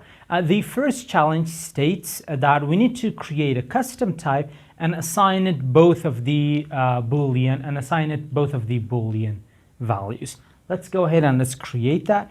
Now, since we are talking about type aliases, what it is that we're trying to do is not actually creating a variables. We are trying to create type aliases.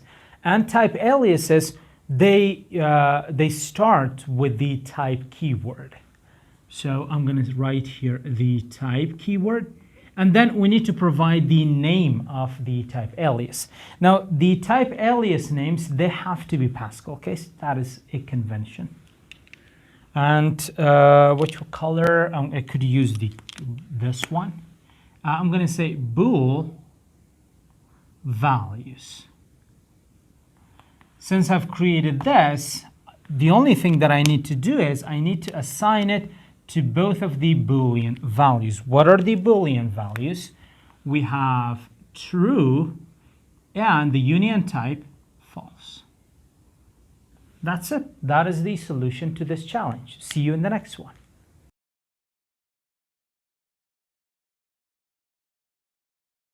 Hi everyone. Welcome to your second challenge for type aliases.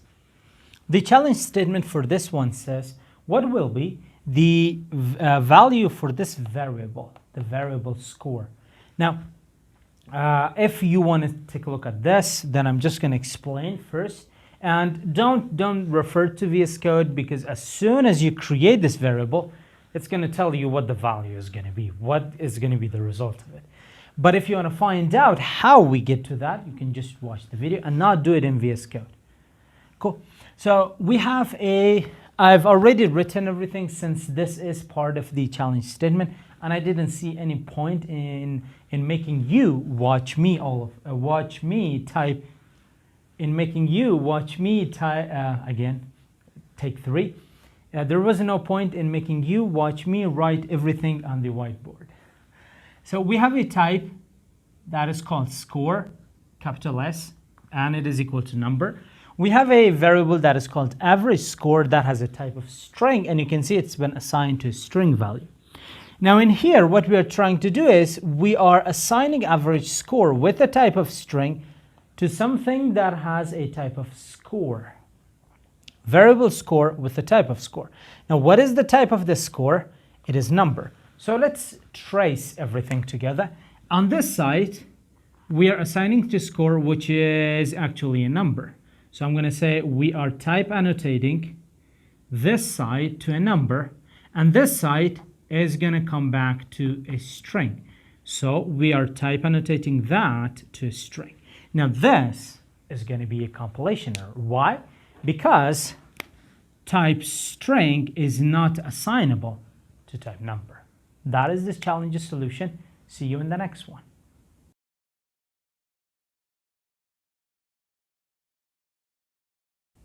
Hi everyone, welcome to your third challenge solution for type aliases.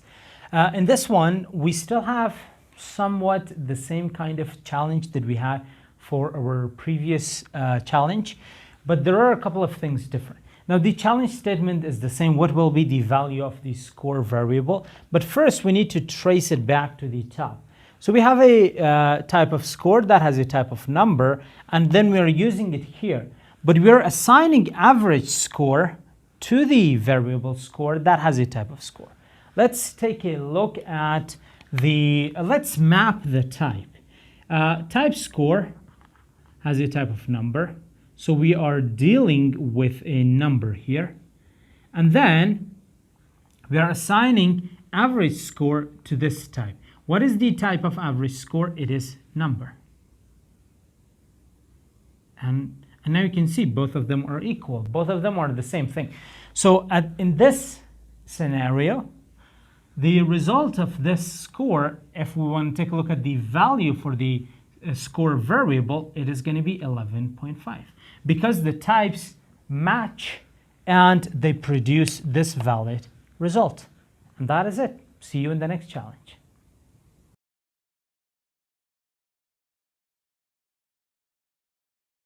Hi everyone, welcome to the next concept in this section. In this concept, we are going to talk about literal types, and there are several challenges for them.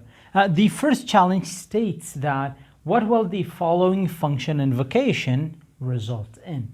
Now, first let's take a look at the function, what the function is. The function's name is course name, and it has a return type of string. And we are clearly returning a string from it. Now the function is okay, cool. Let's take a look at the function invocation or the call site.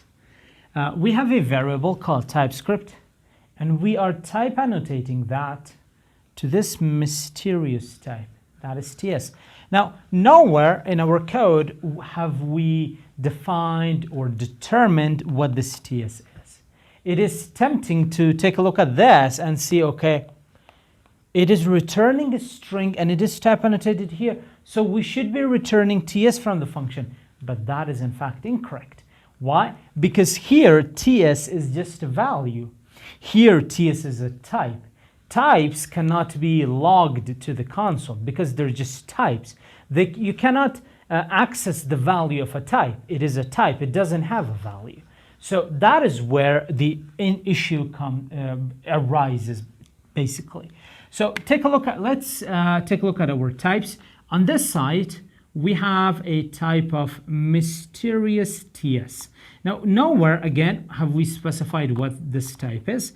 And on this side, what is the return type? It is string. Now, if you take a look at it, you can see that they're not the same. They're different. And this is going to throw a compilation error saying type string is not assignable to the mysterious type TS except the mysterious part.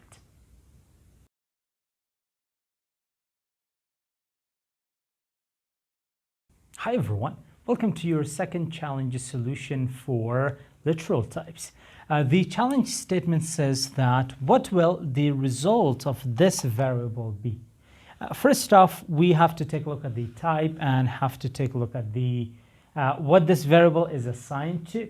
Now, if I take a look at the type for this one, this says that it is book type.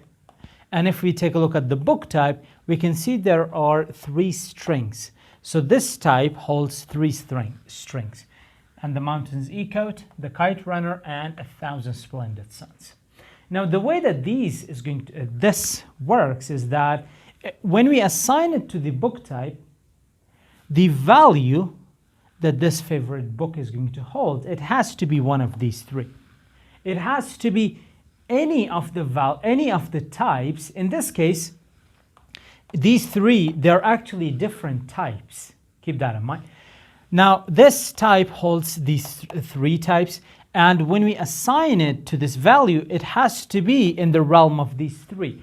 Now, keep in mind, these are not like explicit types. We're not saying like it is a string.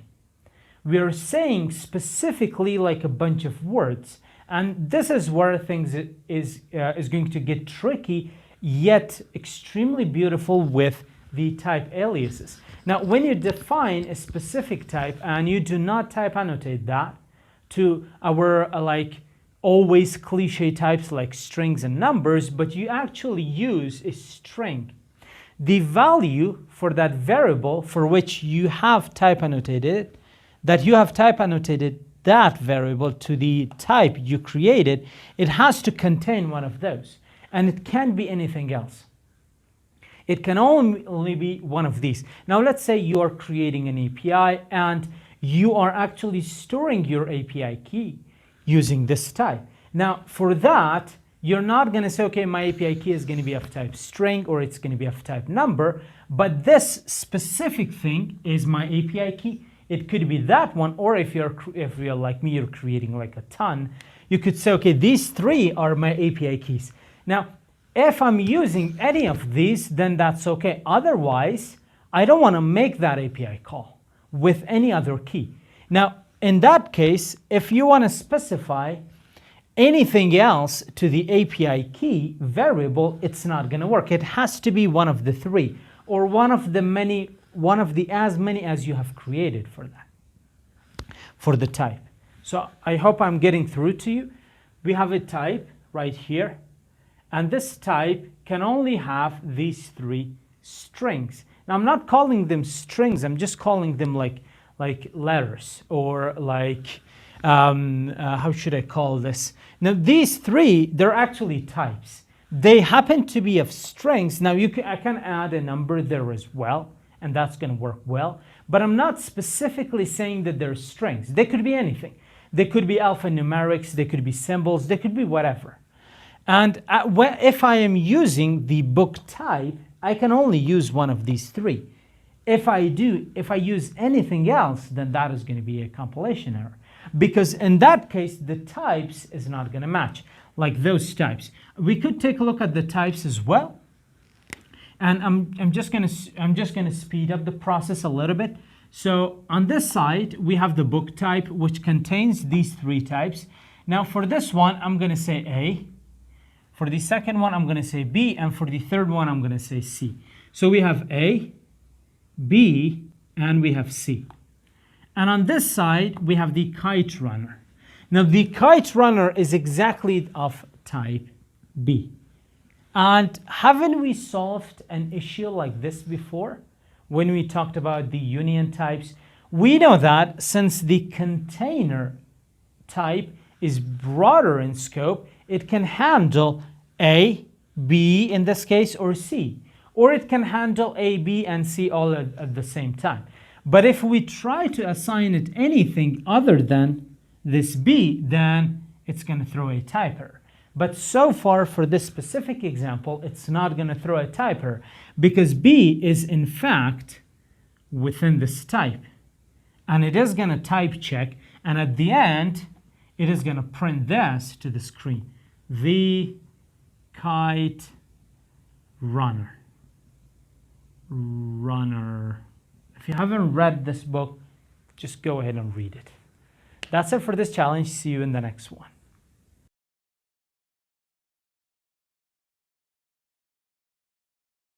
Hi, and welcome to your third challenge for literal types.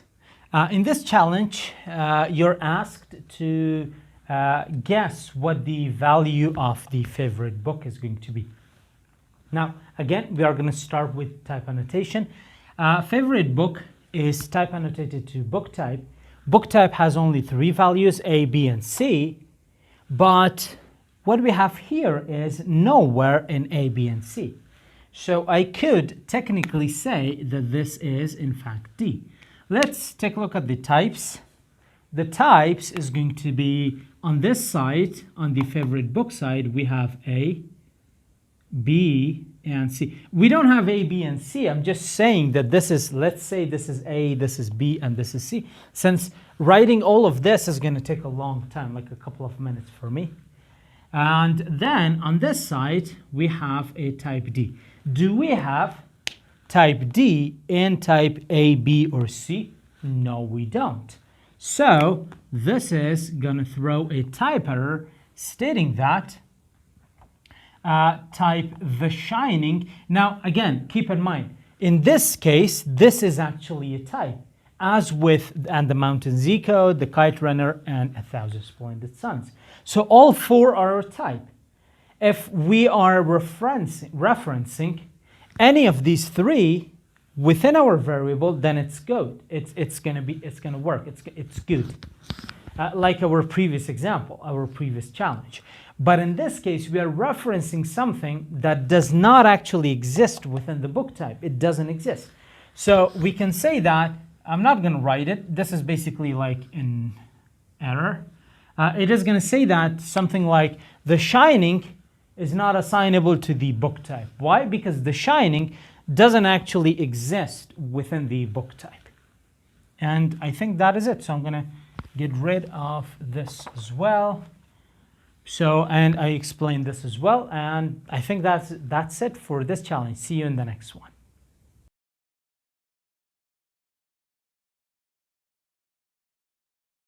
Hi everyone, welcome to your fourth challenge for literal types. This is a simpler one, and we're just going to dive into the challenge. It says what's going to be the assignment of false to bool. What is this assignment going to result in? We're going to take a look at the types.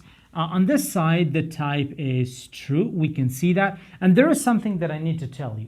Now, it might be like very, very easy for you to say, okay, this is going to result in false because it has been assigned to false. But what about this true?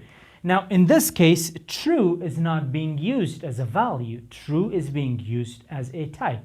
Like, I think it was the first challenge in this concept, literal types, where we talked about TS, like T and S. And that was assigned a type. I'm just going to take a look at it right here. And yes, that was the first challenge, where I had like let TypeScript annotated TS be equal to course name, and that was incorrect. But TS was a string. But you have to keep in mind that there is a difference between a type and a value. Now, if we talk about values, we have this Boolean type, which is the main or general type, and this has two values. And one is true, the other one is false. Now, this Boolean true and the Boolean false, they are not the same as these types. Why? Because this is a value. Keep that in mind. These are values. And this is a type. How do we know it is a type? Because we have type annotated this variable to true.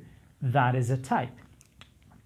Now, in the world of TypeScript, when we have a variable like this false, it does not actually come under the umbrella of strings or numbers or even booleans for that matter, and we have type annotated that incorrectly. This is no longer a value. This is a type of its own, because we have type annotated that incorrectly. Now, if we were to say, okay, this is type of Boolean, then this false would in fact be a value. But in this case, it's not a value. It is a type. So it is safe to say that false is a type. Now, are these the same? This is also a type? No. Since, again, false does not happen under any category. It is like this true. Does this true type happen like fall under the umbrella of Boolean? No, because it is a type of its own. It's like that string when we talked about it, like this TS. It does look like a string, but because we are using this colon before it, we are saying that this is a type. When we say this is a type, it no longer is a string. This is not a string. It looks like a string, but it is not a string. It is a type. Now, true could be one type. We could have billions of different types. Anything could be a type. And in this case, true is one type, false is another type. Because false doesn't basically fall in any category. It doesn't fall in the category of strings, numbers, or even booleans. Because we have type annotated that incorrectly. Now, if we were to say that the type of it is Boolean, then false would act like a value. But in this case, false acts like a type.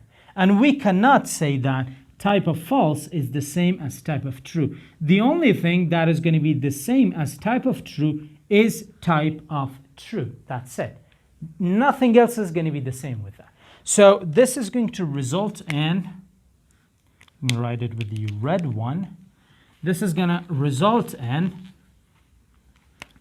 a compilation error stating that type of false is not assignable to type of true or type true. Type false is not assignable to type true. And that is for this reason. When we talk about Boolean, again, we can see that true and false, they're actually values. But when we are type annotating our variables with any of these, they are no longer values. They're types. And why is false a type in this scenario? Because we have type annotated this bool variable incorrectly.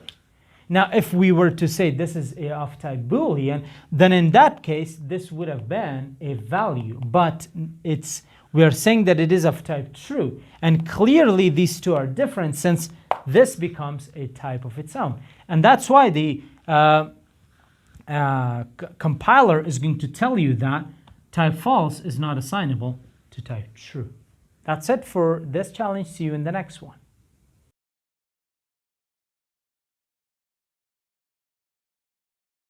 Hi everyone, welcome to your first challenge solution for function types. The statement for this challenge says, what will the function invocation result in? So first off, let's go over the function and what are its return type, what are its parameter type. Let's just dive into the actual challenge. So we have a function right here whose name is multiply. It takes only one parameter, and the type of that parameter is number. The function should return a number as well. And we can see within the function body, we basically say that we want to grab that parameter and we multiply it by itself. And then we basically invoke the function right here. We reference the function. We are not invoking it. We reference the function in the context of the result variable. What is the type of the result variable? So the result variable has a function type. Keep this in mind. This is actually a function type right here. This is a function type.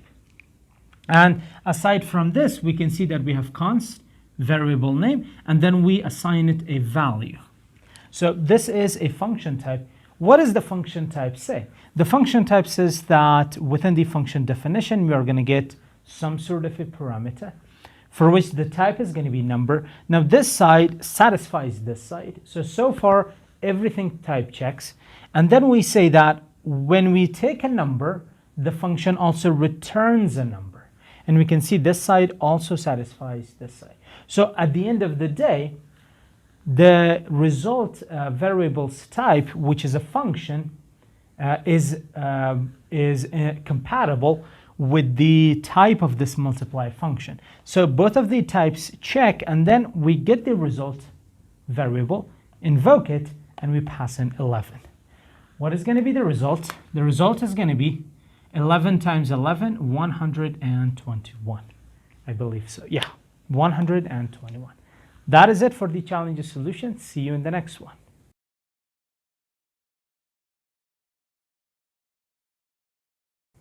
Hi everyone, welcome to your second challenges solution for function types. The statement for this challenge is the same. What will the function invocation result in? First off, let's go over the function. This function looks a lot similar like the previous challenges function. The only differences are that this function is called addition. So we will be referencing an addition function, and we are adding n plus n.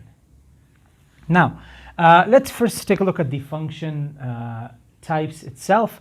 We have a number, we have an n that has a type of number, everything is okay. And this function returns a number as well. Let's check it with the result variable. So within the result variable, we can see that we do accept a parameter of type number, and here it returns a string. And here is the issue. So in here, we are returning a string, but in here, we are returning a number. So technically, what we are trying to do is as follows. Let me just write it out here for you so you can really see what is actually happening here. So on this side, we have n, that is a number, correct? And then this function returns a string. So far, everything is okay. On this side, we have n, that is a number. So everything type checks so far. But now this one returns a number. This is where the issue arises. So you can see this is going to be a type error. And I'm going to write it here. I'm just going to say a type error or a compilation error. This is going to be an error. The first one is going to say that this type is not assignable to this type. Why? Because of the string and this number. Because in this case, the function's return type is a string, but on this side of the equality, we have a function that returns a number.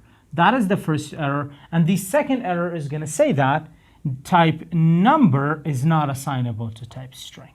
Because at the end of the day, result has to return a string. But this function, it returns a number. So first, the function types don't match, and then the return type doesn't match. So this is going to be a type error right here. That's it for this challenge. See you in the next one.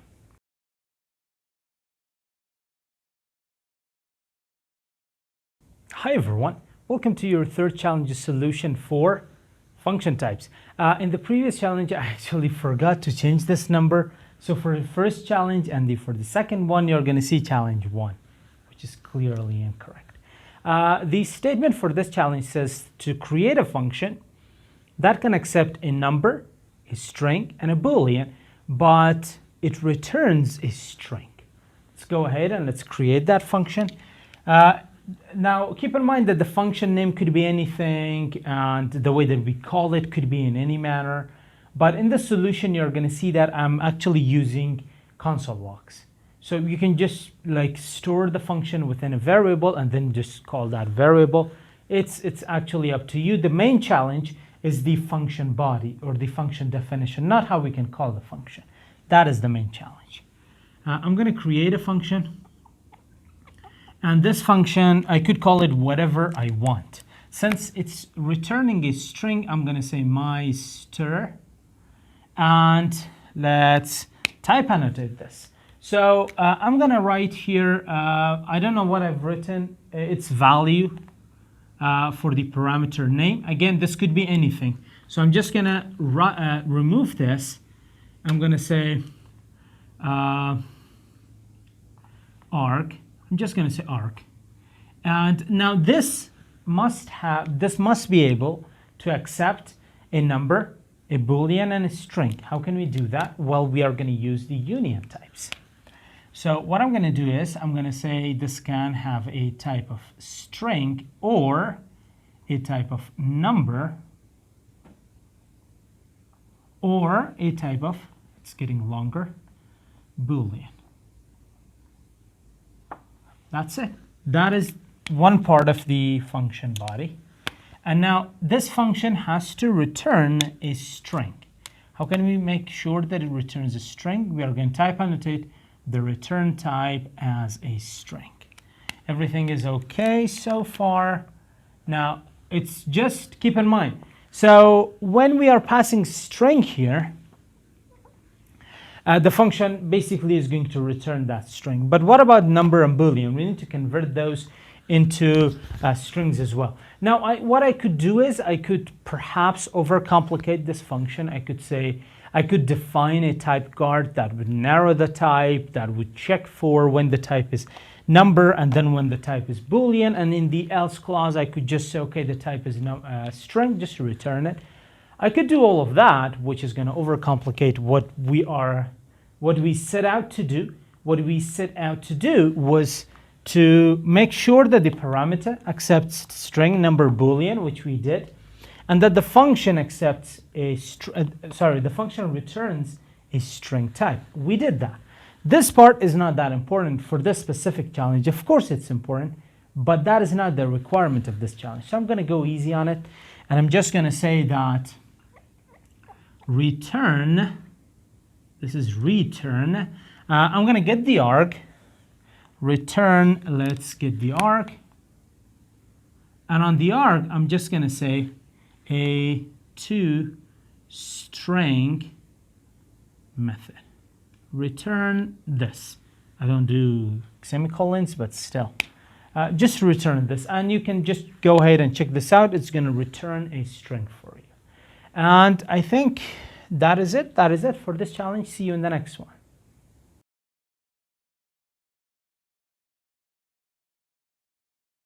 Hi everyone, welcome to your fourth challenge solution.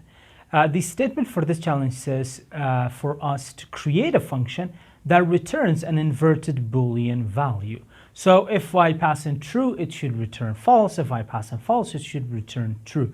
Basically, it inverts the value of that Boolean, and that is it. That is the only thing that we need to do.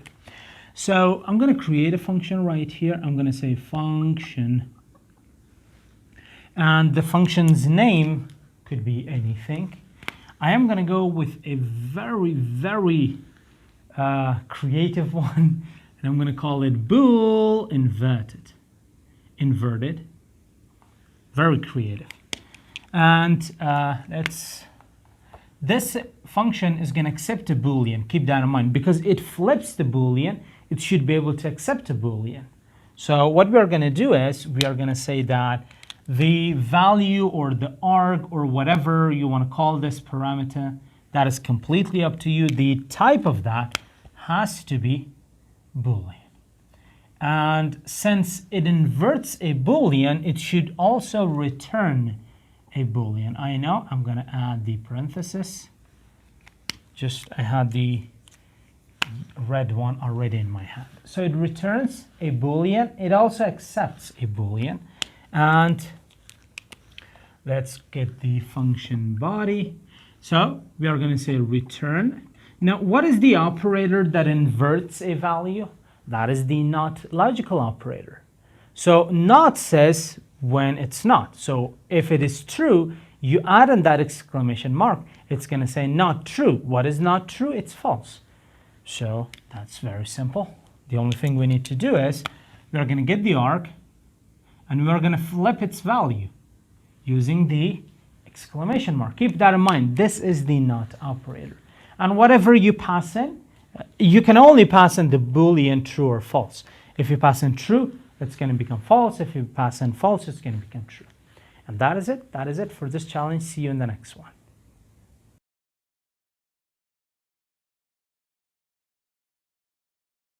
Hi everyone, welcome to your fifth challenge solution. The statement for this challenge says that we need to create a function that either adds 1 to a number or subtracts 1 from a number or does nothing to the number and it just returns a number based on a condition. The function should accept a num argument that is going to be of type number, and it also must accept what kind of operation to perform on that number. So it's going to accept, as the second argument, it should accept either the string add or subtract or do nothing. That was the challenge statement. Let's dive in and let's create this function. This is going to be a little bit, it's going to require a little bit more space. And that's why I'm going to try to write it smaller, right? Like smaller font. So let's go ahead and let's get started with that. We have a function. Now, within the challenge solution, you're going to see add or subtract, and it basically leaves out another important part, which is do nothing. So you could say add, subtract, or do nothing, or you could say do something. And doing nothing is actually doing something. So instead of doing that, I'm going to rename that as well. I'm just going to say do something. That is going to be the name of the function. Do something. This is the function. Cool. The function name. It accepts a number, and I'm going to call that parameter num. Let's type annotate it with number. And the second parameter that it accepts has to be that operation. So the user has to provide whether they want to add 1 to that number, add, subtract, or do nothing. So they got to provide that. And I'm just going to go ahead and I'm going to call that operation, whatever operation that may be. And how are we going to do that? This is going to be the most tricky part. One of a tricky part, not the most. So we need to come up with this or this or this.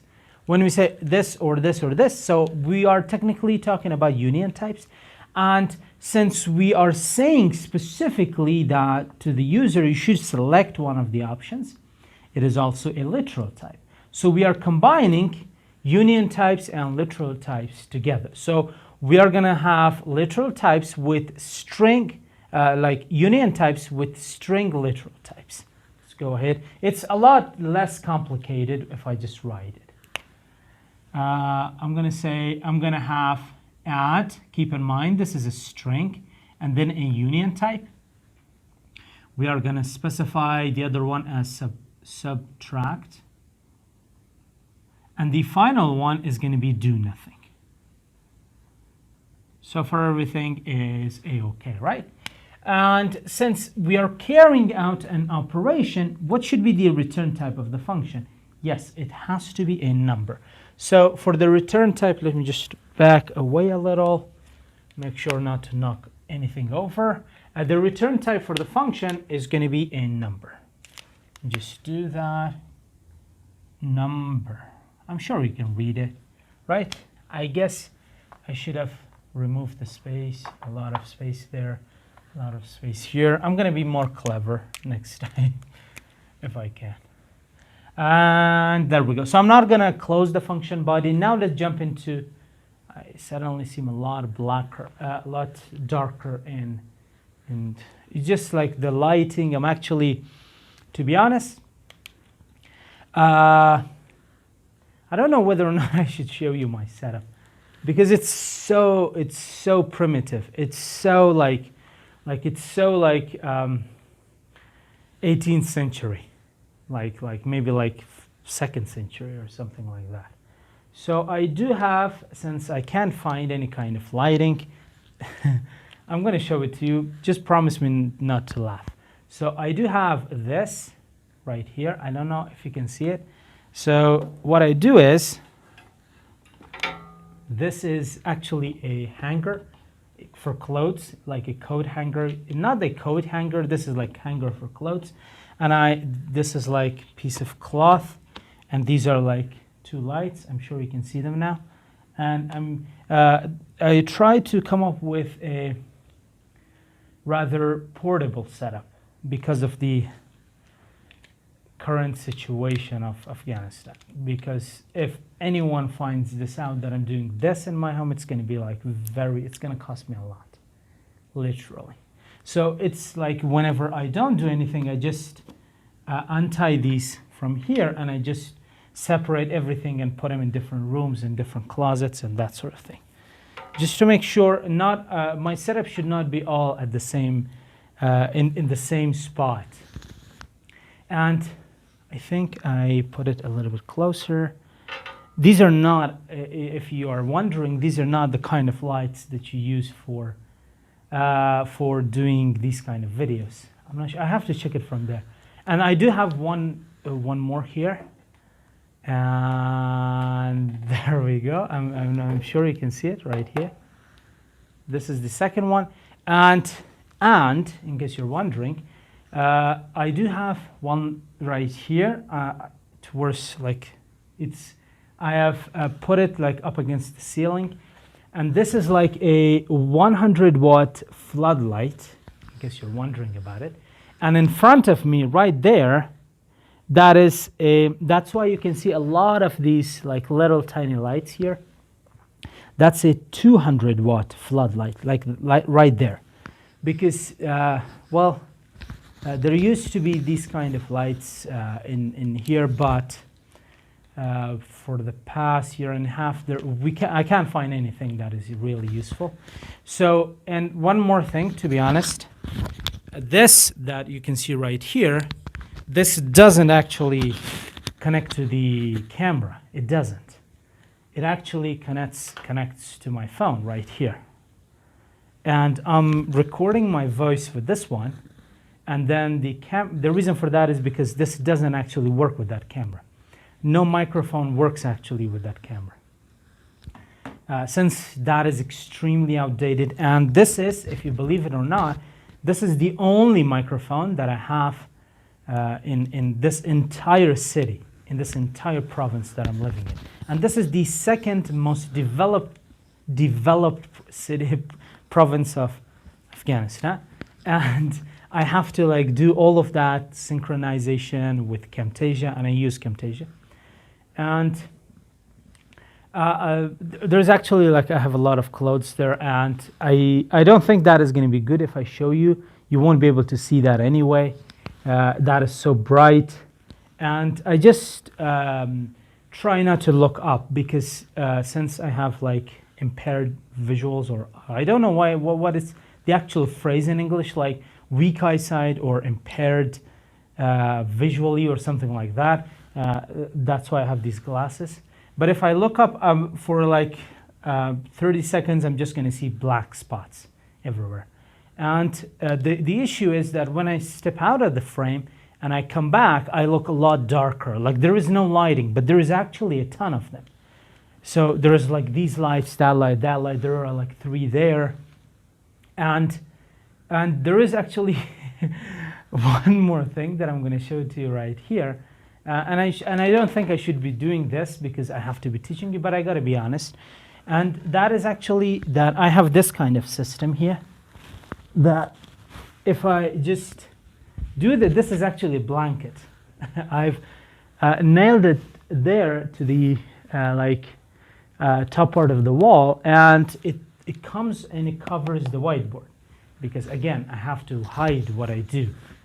I don't want to talk about politics, and I hate that, but still I need to show you. And then I roll this like this, and then there is this pen right here. I'm not sure if you can see it. And then I just put it up there, and I should just go ahead and put it. And then there is another blanket that is going to come from here, right there. And I have like this 1/2 meter space in here that I can just go this way and this way. So anyway, let's just put it back. And just wait a second. I'm wearing a coat, so it's going to be a little bit difficult stretching. Cool. So that part is done. And let's get back to our situation. So that's what I always try to be honest. I try to stay honest. And there we go. Anyway, this is the situation that I'm working with every day.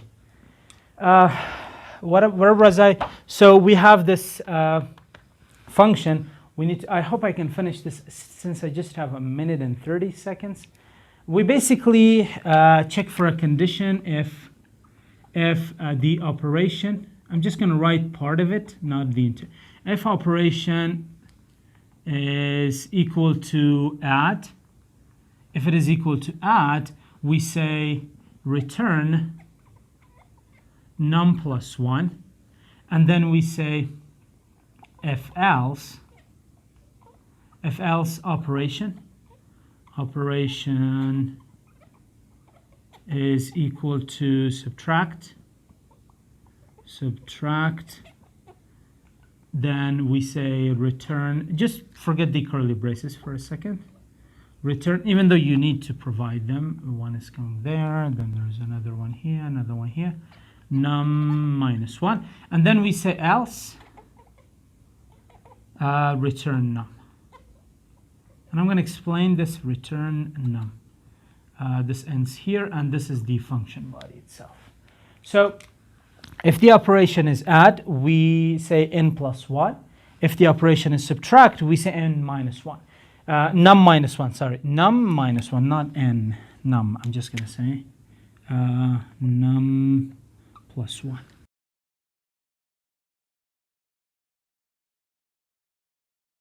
Hi everyone, welcome to your 6 challenges solution for function types. But before that, it just caught me off because it can record actually beyond 12 minutes. So if the operation is add, we say num plus 1. If the operation is subtract, we say num minus 1. And what is the any other possibility? That is when the user selects do nothing, we just return the num. That is it. Very, very simple stuff. So I am gonna delete everything in like speed of light. And there we go. We are done. Cool. I'm going to do that with my finger because why not? And this is going to be challenge number 6. So for challenge number 6, we do have a function. So let me write the function. And the function says that it is function some, this is lowercase, some func, and we do not type annotate the return type of the function. We do nothing. We just have this function right here, and the function does nothing. And then what we are going to do is we are going to create a variable, const, and the variable name is mynum, which has a type of number. And then we assign our sum func to this number. Where is our sum func? Which one should I use? This is the challenge statement, in case you're wondering. This is not the solution. This is the challenge statement for challenge number 6. It says, what will the function invocation, this function invocation, result in? And we need to come up with how is this going to work. Now, We know that in TypeScript, when we are type annotating a function, if we don't type annotate it, it is going to fall to, and it technically, when we don't type annotate it and it doesn't return anything, the type of this function is going to be a void. So on this side, we have a type of void, and on this side, we have a type of number. Now, this is going to show you whether what the function invocation will result in. The function invocation will result in an error saying that type void is not assignable to type number. That is it. See you in the next challenge.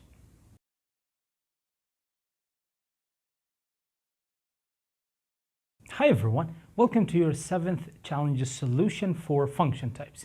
The challenge statement for this challenge says that what will the function invocation result in? Let's go over the function.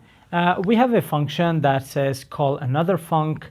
This function accepts as its parameter one other function. So this function has a type that is going to be, now this argument right here, this points to a function. That's why we are invoking it like a function, because this in fact is a function.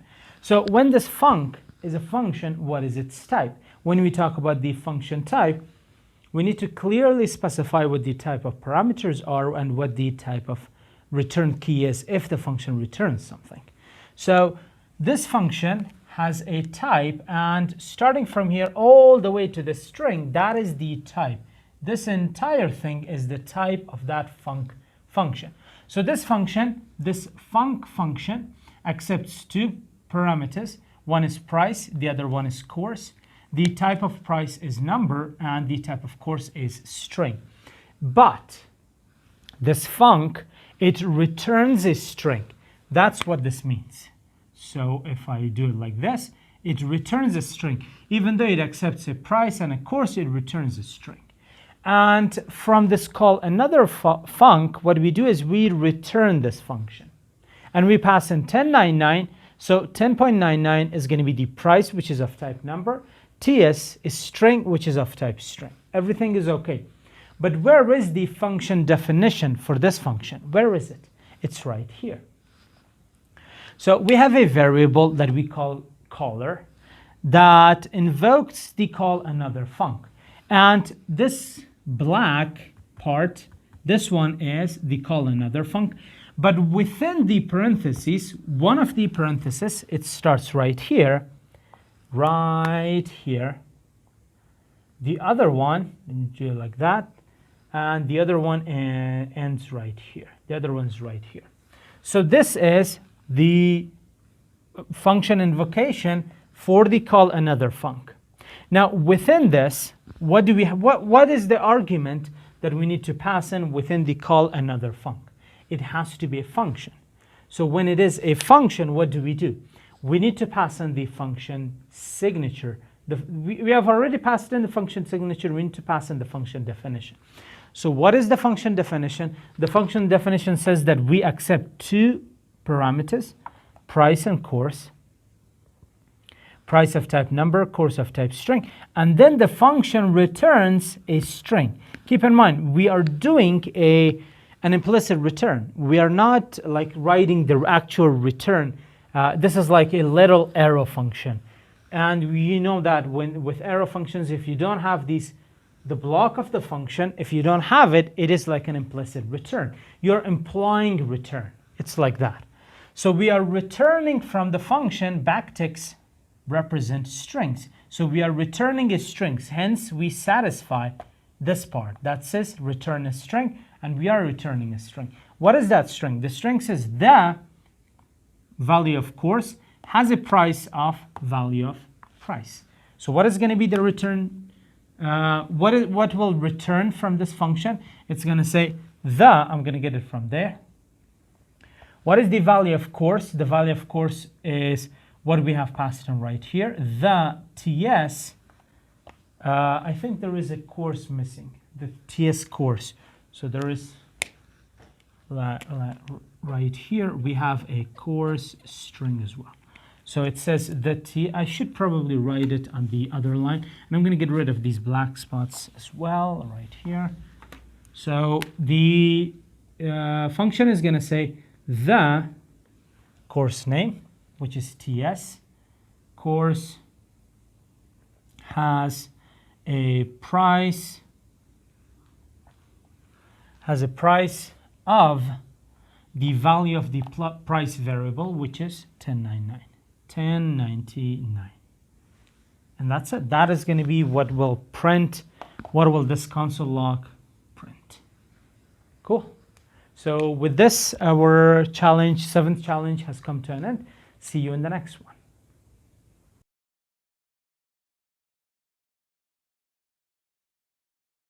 Hi everyone. Welcome to your 8th challenge solution for function types. The challenge statement says that we need to write a type for this function that accepts no parameters and returns a string.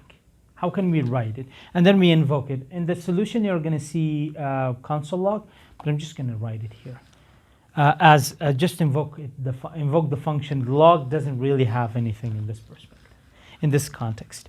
So let's create the type.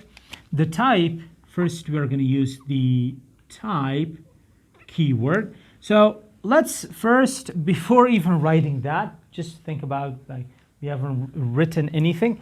Well, first we need to analyze what we have here. So we have a variable called result. We have type annotated it to this sum func, and we don't know what this is so far. So let's move ahead. Let's look ahead and let's see what this is going to be. So we can clearly see these parentheses that return this. What is this? This is a string. And we know that this is technically a function that returns a string. And there are no parameters here, so it doesn't accept anything, but it returns a string. Now we have some idea. So we are going to start with the type keyword. What is going to be the name of the type? The name of type is going to be sum func, since that is what we have written here. And I'm going to write it sum. I could just write it with red just to stay consistent. Come on, buddy. Sum func. This is the type, so everything is okay so far. Now, how can we create a type that would imply that this is a function returning a string? Well, that is easy. I'm going to say, first I need to imply that this is a function. So this is a function. Everything is so far good. We are not writing any parameters here, but how can we say that this returns TS Bootcamp? What is the general type of TS Bootcamp? It is a string. So we are just going to write here string. And that's it. That is the challenge solution. See you in the next one.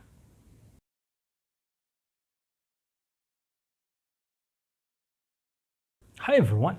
Welcome to the object types first challenges solution.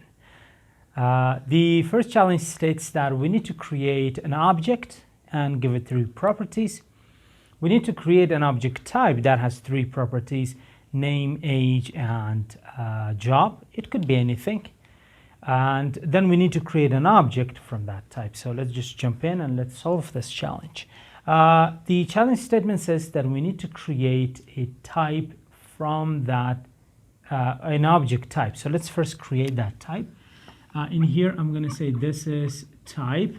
What is going to be the name of this type? It could be anything. I'm just going to write here employee. And then, now this type, it has to return, this is a type for an object. Therefore, the signature, I shouldn't call it signature since this is not, and we are going to get to index signatures later in this course. But the shape of the object, that is what this type keyword does for us. It creates the shape for an object. The shape of the object, since it is, what am I saying? Since we want to create an object, this type, it has to reflect the shape of an object. And what is the shape of an object? It is curly braces, like this. The second one, I'm going to put it right here. 3 properties, keep in mind. So we are going to have name, type annotated to string, age to number, and then job to string again. This is going to be string, number, and then string again. So this is the type. Everything is okay so far. Let's create the object. I'm going to say, I could create it right here or just right here or down there perhaps. Const. The name of the object is going to be employee. Now keep in mind, since JS, JavaScript, is case sensitive, TypeScript is also case sensitive. So we are not like doing anything wrong here. And we need to type annotated to that type that we have created, to a type alias. So I'm going to say employee. Now as soon as I do this, what is going to happen? The object that I'm about to create, its shape must conform 100% with that of its type. That is why we type annotated. That is why we use type annotation. So our data is type safe and we don't make any kind of mistakes. That is the good thing about TypeScript. Now, as long as we, until we provide all three properties, there is going to be like a red squiggly right here, which is okay. You can just dismiss that. We have a name. We have an age. And then we have a job. And I'm going to put that right here. So for the name, you could do whatever you want. I'm going to do John. That's what I've written here. For the age, I could do whatever again. So the name is going to be string of John. The age is going to be a number 40. And the job is going to be optometrist. This is an M, optometrist. And I think that's it. That is the challenge. See you in the next one.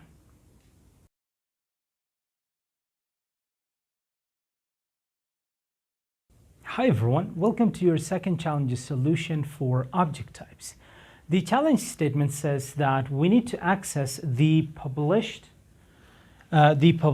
property, which I forgot to write it as true, the published property from this object using both the bracket notation and the dot notation. So that is the challenge. Let's dive into the solution. First off, let's take a look at our type so we can understand exactly what it is that we're working with. We have a type of online course that has an object shape, as we can see with this and these two curly braces. We have 1, 2, 3, 4 properties. The first property has a type of string, the second one string, the third one is an array of strings, the fourth one is another object. So it's like one object nested inside another one. And within there we have a published boolean. Now since this is a two-word property name, we need to surround it with quotes. Nothing special there. Let's jump into the object. Within the object, we have my course, that is the object name. We have type annotated the object with online course, which is our type. Everything is okay so far. Name must be of type string, TS Bootcamp string. Platform, Udemy, proudly is going to be string, which is string. Features is an array of strings, practical, exercise-oriented, and modern TS concepts. Cool so far. And then we have metadata. Within metadata, which is an object, we have published property true. Now we need to access this one. And this is the object shape. So here is the curly brace and here is the curly brace. So how can we do that? There are two methods that we can basically go through to get this one. You can see that this is nested within this object. So there are two ways. Let's just jump into them. First off, we need to go ahead and we need to, I could just write them right here, both of the ways. I could just say, separate them right here. I'm going to say first method. Why should I write first method? It could be, when you see it, you'll understand. So first off, we need to reference my course. Here is this object. We should be going about this using the bracket notation and dot notation. So first off, let's use the bracket notation. When we are working with this kind of string, what we're going to do is, as soon as you open this bracket, it means you're referencing this object. When you're referencing this object, which property do you want to select? You want to select the metadata. So let's write its name, metadata. So far, we have successfully selected this property of the my course object. Now, since this is also an object, how can we get the item within it? The item is within the metadata. We're going to open another bracket, and then I'm going to write, keep in mind, quotes. When you're using brackets, quotes. You need to do it with quotes. Published. Perhaps I could just extend this line over there. This is published. Cool. So if you log this, you're going to get the value true. That is the first way. I should go about it this way. The second way, this is one. I could use the black one for this one. The second way is my course. Now, this is the dot notation. But keep in mind, even with the dot notation, you cannot select a multi-word property name. You can't do that. So even if you want to use dot notation to select this metadata, for this metadata you can only do bracket notation. So I'm going to do metadata or data, however you want to say it. Now, when I select this, I get another object. And from that object, I want to get published key. That I can do with the dot notation. So as soon as I do this dot, you're going to see a list right here, which is going to list all the properties. And there's just one. So you're just going to see one. And then you're going to select it like this, like published. And that's it. In both cases, you're going to get the value of published, which is true. And I think that's it. That is it for this challenge. See you in the next one.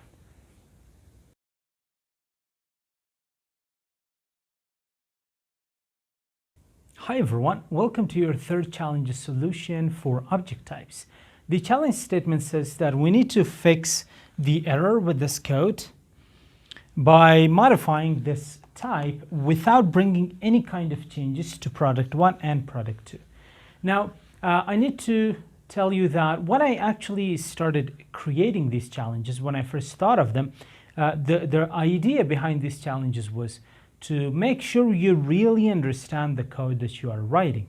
Even though the code you're writing is technically JavaScript, if you just strip away all the type annotations, but I wanted to make sure that you're way too comfortable with types, and it is going to become a second nature to you. That's why I added these fix the error kind of challenges.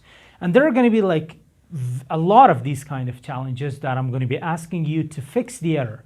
Now, within these challenges, the idea is to fix the error. Like, you're going to comment in the code is going to be commented out, you're going to comment the code in, and you're going to read the challenge, you're going to understand the code that is in front of you, like the type, in this case the type, these objects created from that type.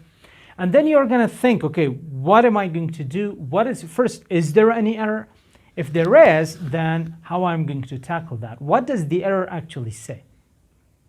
So I think this kind of like fixing the error, fix this error or fix that error, they're going to improve your problem solving skills, improve your critical thinking skills a lot.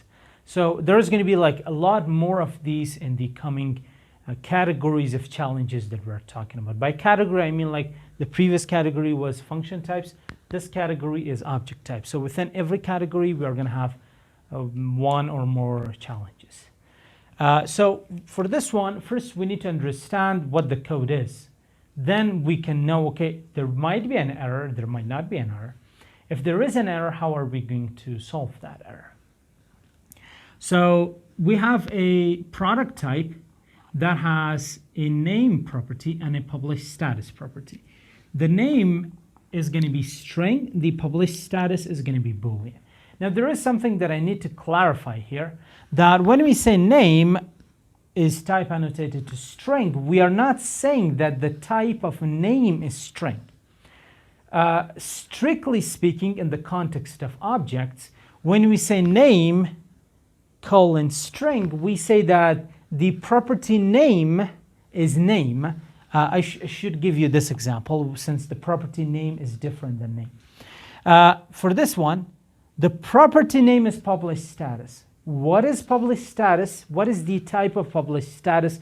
This word, these two words that we have mushed together, what is the type of this? The type of this is string, and that is not important. When we say Boolean, we are not saying that the type of the key of the object is Boolean. We are saying that the value that this key accepts must be of type Boolean. So again, strictly speaking, in the context of objects, when we type annotate any property, that type annotation does not refer to the object key. It refers to the object value. You need to keep that in mind because it's going to play an important, a very, very, very critical role when we get to the section TypeScript Advanced Type Constructs. If you don't understand this, you're not going to understand that. And you need to understand this, that when we type annotate a property, that is basically to the value of that property, not the actual name of that. So the nature of this published status itself is that it is of type string. We can see that. It is not number, it is not Boolean, it is string. But that doesn't matter. It's irrelevant. What is relevant is that when we say type annotate Boolean, we are referring to the value that it accepts. Right here, true. Or in case of name, the value that it accepts must be of type string or must be of type value, of type Boolean or number or whatever. So far everything is okay, right? Let's take a look at the objects. We have product 1, type annotated to that product. It requires a name and it requires a published status. However, we don't have any published status. All right, then we have another product, product 2, type annotated to product. So this is the object shape. We have name is there. We have published status true. So object 2, this product 2 doesn't have any kind of errors, but this product 1 has. And the error is going to be in the name, in this sense that this product is not, this incorrectly implements this type. So there is like this published status missing from the product 1. Now the reason that it is missing is that if I take a look at my type, let me get rid of this. If I take a look at this, I'm not adding any kind of modifiers like the question mark or whatever, or like the exclamation, nothing. I'm saying that when I don't have any kind of modifiers, I'm saying that the name property and the published status property, both of them are required. Now, within both of these objects, we have the name property. But within one of them, we do have them. We do have the published status, but within the other, we don't have the published status. And the challenge statement clearly said, do not make changes to product 1 and product 2. So that leaves us with modifying the type. So we need to come up with a way to tell this type that anything you're doing is okay, but since we already have these two objects here, we want one of your properties, which is repeated in both of the objects, to be required. So we are not going to do anything to it. But the other property, which is not repeated here, we want to do something to it. We want to make sure that it is not required. So what is the modifier for that? It is the optional modifier. And the only thing that you have to do is just add the question mark there. And that's it.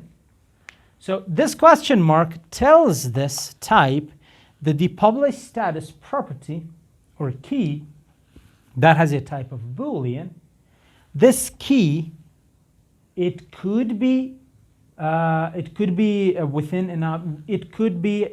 a value, or it could have no value. In both cases, it's okay. So if there is an object that implements this product type and it doesn't have the published status, that object is okay. And even if there is an object that has the product type and it implements that published status, it writes it, then that is okay too. So now this contract that we have right here, that we are implementing here, this is working fine. It is okay. Why? Because published status is now optional. Optional is you could do it, you could decide not to do it. In both cases, it's going to be okay. And that is it. So only like, this may be like the less writing that you're going to do, or typing in your case, you're going to do for any challenge throughout this bootcamp. Like this may be like the smallest amount, like just a question mark. And this is the optional. We have already talked about it, and this was its challenge. And that's it for the solution. See you in the next one.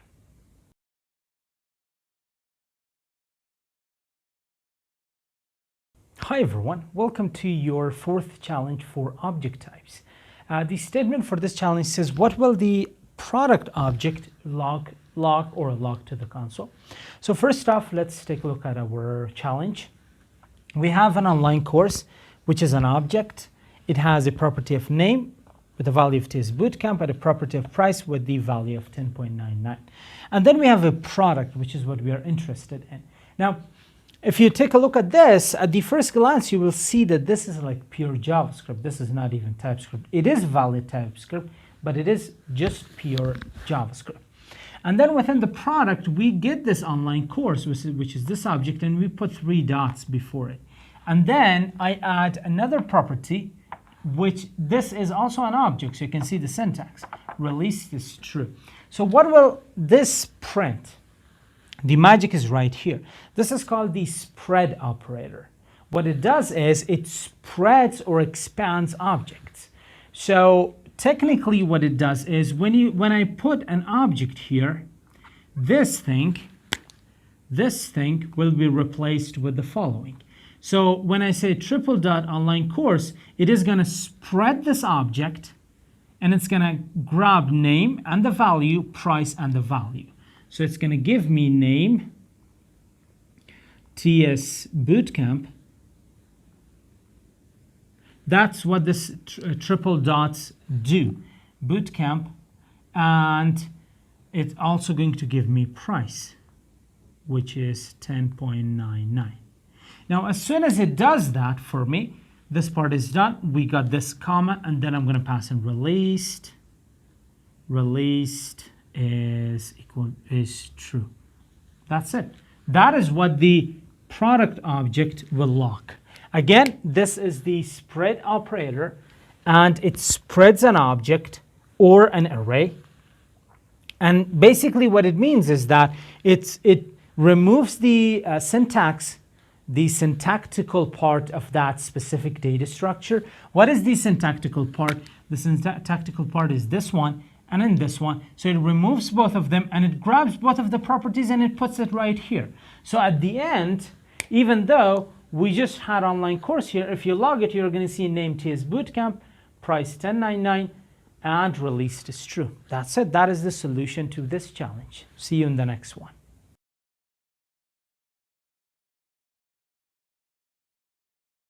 Hi everyone, welcome to the 5th challenge for object types, the solution for that challenge.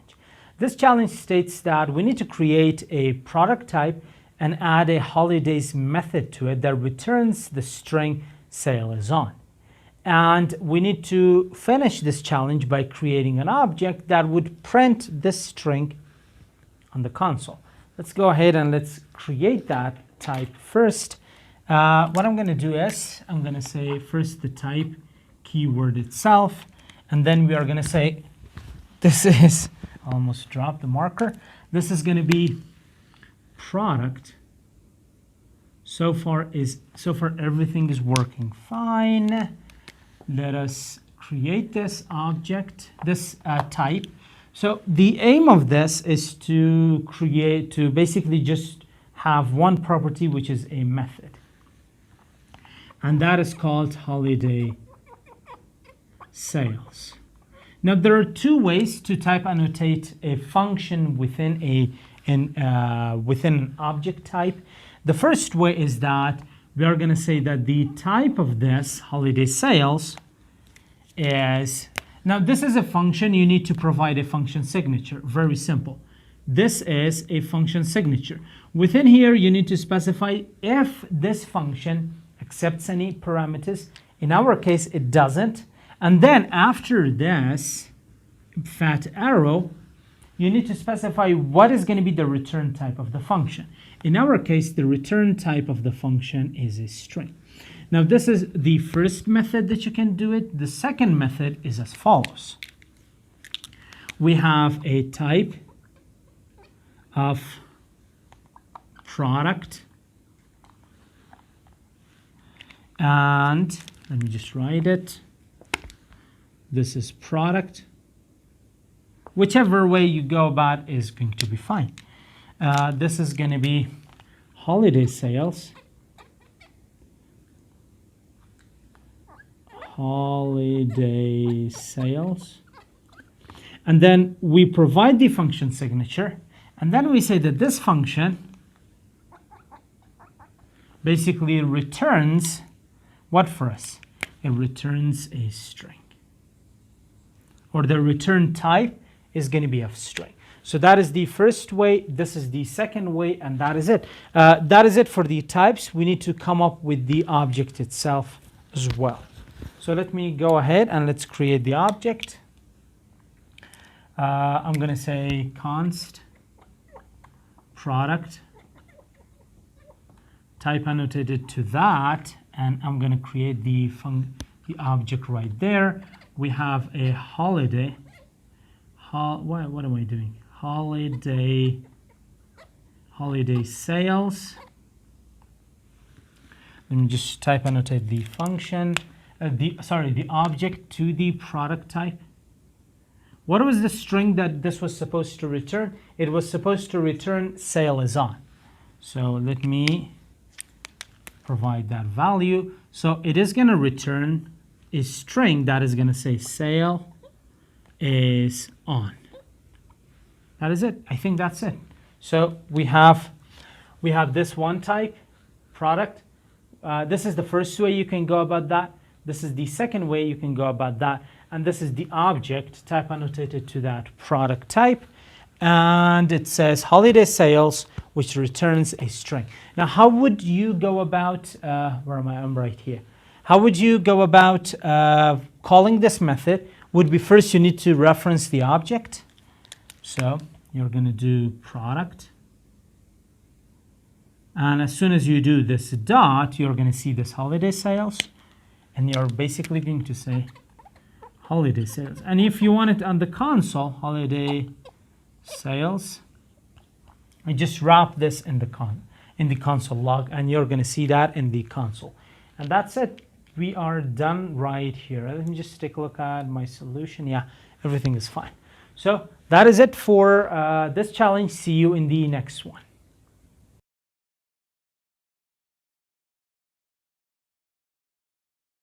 Hi everyone. Welcome to your first challenges solution for literal object types. The challenge statement reads that we need to create a function that accepts a literal object, and it returns the name property of that object. The object only has one property, that is the name, and the function returns the name, the value of the name property. Let's go ahead and let's see how we can create that. I'm going to write the function keyword first. So this is our function. The function name I'm going to specify as get name, since it just gets the name. For now, first, what I would like to do is I would like to type annotate this. So it accepts an object that has one property of name, and the type of name is going to be of string. When it accepts that, the function is going to return a string. Since name has a type of string and the function returns that, that is going to be a string. So now that everything is okay, let's think about what we do here. Now in here, I could pass in like a parameter, and then within the return key, you know what, let's just complete the function first. So I'm going to say return. There are two ways of going about this. The first way would be to write something like this. Let's say we want to write arg. I'm just going to write it arg. So I want to return arg dot name. When I do dot, all the properties of this object are going to be shown, since there is only one property, that is name, and we want to return that. And the name has a type of string, so everything is going to work fine. But there is actually a better way to do this, and that is using the object destructuring. And object destructuring, what it means is that whenever you destructure an object is when you take it apart. And literally in the world of JavaScript, what it means is that you take away the curly braces and you're left with all the properties. So whenever I call this function, I have to call this so I can show you what the destructuring syntax is going to look like. I'm going to say get name. I am referencing the function. Here I am calling the function. The function, this object has a property of name. And the value for that, let's say, is Layla. That is the value for it. Cool. Now we can see we have this object. Now this, when I pass in there, that is going to satisfy this object. And when we get the name, that is going to return as a string. And that is going to give us Layla, the string Layla. But we could do better. So when I want to get the name, I can just destructure it right here without doing the dot notation. Now, whenever you do destructuring, what it technically does for you is, let me just show it to you here. Const, I want to get the name of an object. And that is, let's say this is the object. So name, and then this is the name. This is not the destructuring operator. The destructuring operator is a pair of curly braces. Now, whenever I do const name, this is going to open up this function, destructure it, take the structure apart, and it's going to give me this property. What is the property name? It's name. So const name is going to give me Layla. That is what the destructuring is going to do for me. And I can do the same thing right here. So to avoid doing the dot notation, you could do like person.name, and you could specify it to this, but I don't want to do that. I want to do it on the spot. So I want to destructure it on the spot.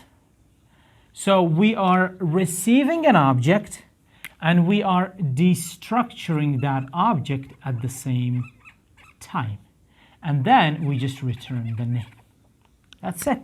That's how simple it is. And destructuring is an ES6 plus syntax. We also have destructuring for arrays. And in case you are wondering more about how this works, well, this is something that you I shouldn't say it like this. It's well, these are like basic JavaScript modern stuff, and you should be familiar with them. But in case you're not, I do have a. I'm not going to be too emphatic about this. I don't want to get in trouble, but I do have a playlist on YouTube where I've completed that. It's a complete playlist. That's where I actually talk about these modern JavaScript features, like destructuring arrays, maps, sets, generators, like everything you need to know when it comes to modern JavaScript. I actually cover that there. So if you want a refresher, if you want to know what this means beyond the context of this example, you can just refer to my YouTube channel. You can find it on my profile. And you can just go ahead and read that and just watch that lesson. I shouldn't talk about that too much. So what we do is, again, we put that object here and we destructure it at the same time. So when I destructure the object, what am I left with? I'm left with one property whose name is name and whose value is Layla. So I just put that there. Keep in mind this should match. This is that name, and this is going to give us Layla. That is it. That's it. So see you in the next challenge.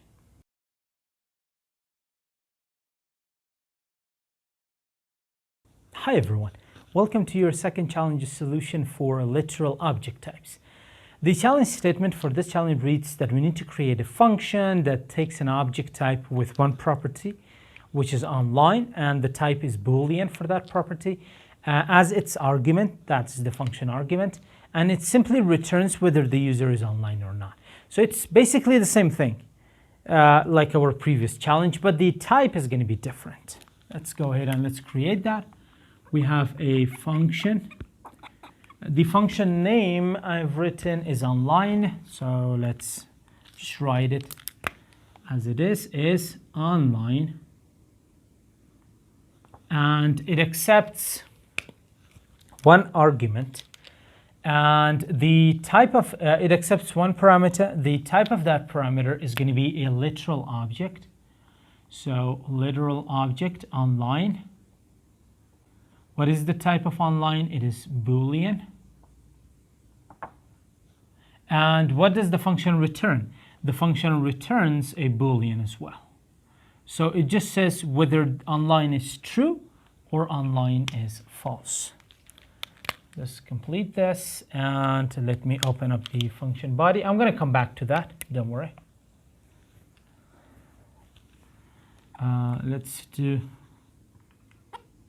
return. Again, when I'm calling this function and when I'm passing is online, when I'm passing an object, that object online.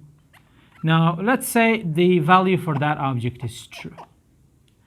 So what I want to do, what do I want to do here? I am passing an object, a literal object, as a function argument to this function. The type is going to check. The property is online, and this is online. The value is true, and it is Boolean. Now I want to return a Boolean. So if it is true, I want to return true. If it is false, I want to return false. In other words, I want to return this online property's value. So I'm just going to write here online. Now it means that I have destructured the object. What does that mean? It means that as I am passing the object here, I am destructuring it as well. That's what that means. And this syntax, this curly brace, this is not the object syntax. This is the object destructuring syntax. For array destructuring, we have brackets. Why are they curly braces and brackets? So they can resemble an object. So you know that this is an object destructuring because the syntax resembles that of an object. Again, when I pass in, so where is this going to go and pass? It's going to come right here. And when it comes right here, I take away the object syntax and I just get the online property, and then I just put the online property there. That's it. That's what we do. So online true, this is going to return true. If online is false, that is going to return false. That is it for this challenge. See you in the next one.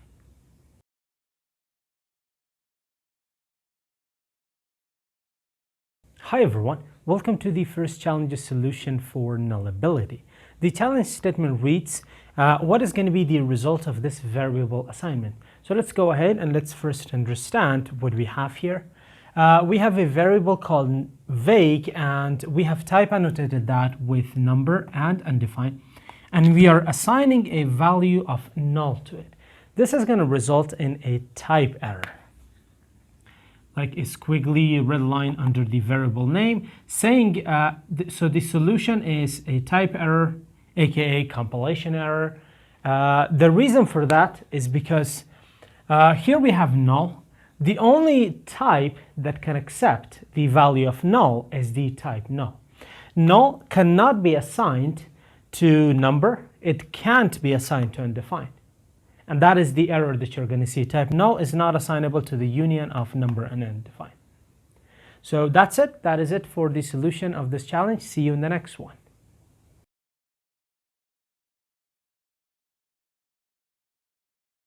Hi everyone. Welcome to the second challenge solution for nullability. The challenge statement says that what is going to be the result of the second variable assignment, this vig2? What is going to be the result of this? Now, let's jump in and let's see how this is going to play out. We have a variable. First, let's take a look at this one. So we have a variable called vig2, and it has been type annotated to a boolean, and it is equal to vig1. So what is this vig1? Vig1 is a variable that has two types, boolean and undefined, and there is some sort of an expression. Now, regardless of this expression, we need to first type check these two types. Then we can talk about the expression. So the way that I'm going to go about this is, on this side of the assignment operator, I have a type of boolean. And then on this side of the assignment operator, I have a type of boolean or undefined. So this speaks for itself. What is going to be the result of this? The result is going to be a red squiggly right there, which is going to be a compilation error or a type error. Why? Because the variable that we are assigning to the vig2 has a broader scope when it comes to type. So the boolean can be handled with the boolean, but undefined cannot be handled with the boolean. We should have undefined here. Now, if we were to have boolean, union of boolean and undefined, then that would be good. But in that case, we would never need this vig2 since we already have that in vig1.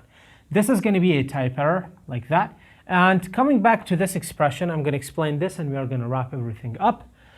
This expression says that if this is true, then we return true, otherwise we will return undefined. Now, to your surprise, this is actually a valid type annotation in TypeScript. This is okay. So if we talk about true, this is going to return for us. I'm going to comment it right here. This is going to return for us true. In case this is true. But if this is false, this is going to return undefined. You can check that out as well in the console using VS Code. So I think everything is clear. And I have to mention this, even though I have already mentioned it, that whenever we're assigning something to something else, the types, they have to be smaller. They have to be within the same scope or smaller than the variable that we're assigning this type to.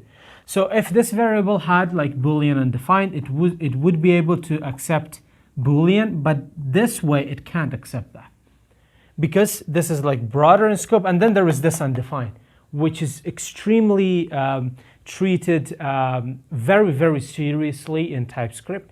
So the result of this is going to be a type error. That's it for this challenge. See you in the next one.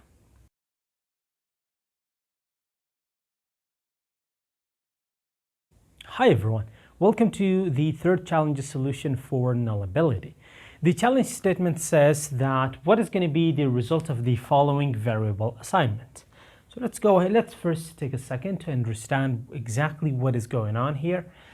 We have a variable called vig that has a type of string or undefined, and we are specifying undefined there. So let's write down the types and let's see whether or not they're going to match. So on this side, we have string or undefined. And on this side, we just have undefined. Now, this is going to work, and the result of this variable is going to be undefined. Why? Because undefined can very well be handled by undefined. And even if we pass in for this vig variable, if we pass in a string of hi, then this is gonna have a type of string, and that would still work. And both of them actually work, even though this is like a red tick mark, but they still work. The reason for that is that the variable that we are assigning to, that we are assigning to the vague, it should have either like the same scope or like smaller in the broadness of the type that it contains. So this is undefined. Undefined is handled by this. High is string. String is going to be handled by that. So in both cases, it is going to work. Now, in our first challenge, when it was null, it didn't work. Why? Because TypeScript handles null differently. Null is not equal to undefined. And we can see that in JavaScript as well. So this is going to work, and the result of this is undefined. The value undefined that we pass in here. That is it for this challenge. See you in the next one.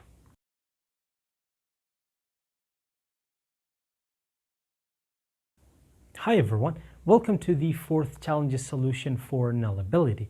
The challenge statement reads that what is the value of vig2, this vig2 variable, and we need to make sure to check for when vig2 is Boolean. Let me just take a look for both Boolean and undefined values.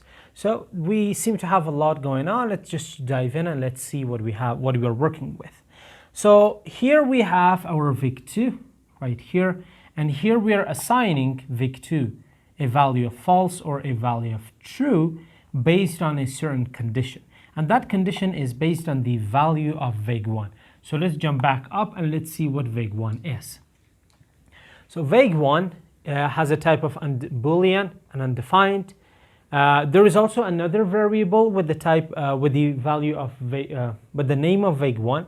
So we have to check for these two conditions, for these two variables. So at any time, you just get that. So at any time, only one of these is commented in. So when I'm talking about the first, when I talk about this one, the second vig1, this is going to be commented out. And when I talk about this one, the first one is commented out. Because we can have like two variables with the same name using let. All right, so when this second line is commented out, let's talk about the first one. We have vig1, type Boolean and undefined. Now, if we pass in true, we should get true. If we pass in false, we should get undefined. So we have passed in true. If this condition in here, whatever is in here, if this evaluates to true, we get immediately this one. So true is true. So from the first vig1 instance, we get true. That is cool.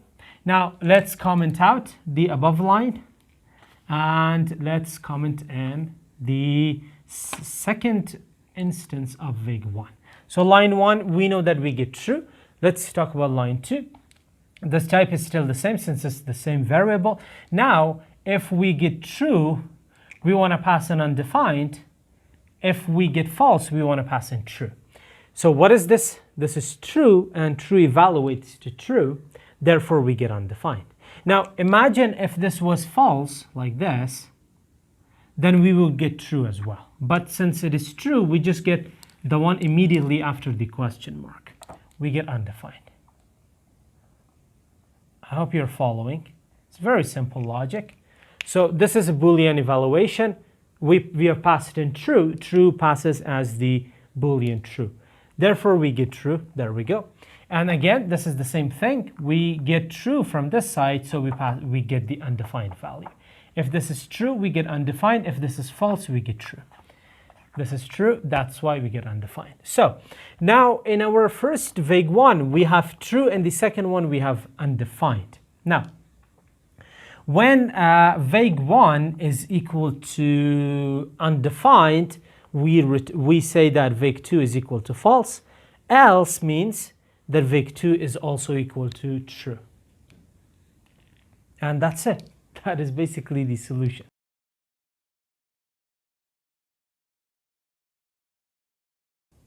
Hi everyone, welcome to the fifth challenge solution for nullability.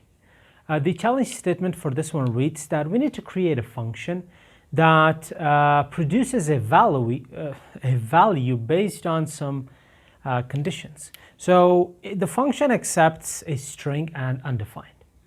If we pass in a string and that string contains a number and we can convert it successfully into a number, then we should return from the function that number. If we pass in a string that cannot be converted into a number, we should return from the function undefined. And if we pass in undefined into the function, we should also return undefined from the function. So to summarize, the function accepts a string or undefined, and it returns number or undefined. Let's jump in and let's see how we can solve this one. I'm going to start right here. String undefined. Cool. We have a function. The function name in the resource files is null narrow.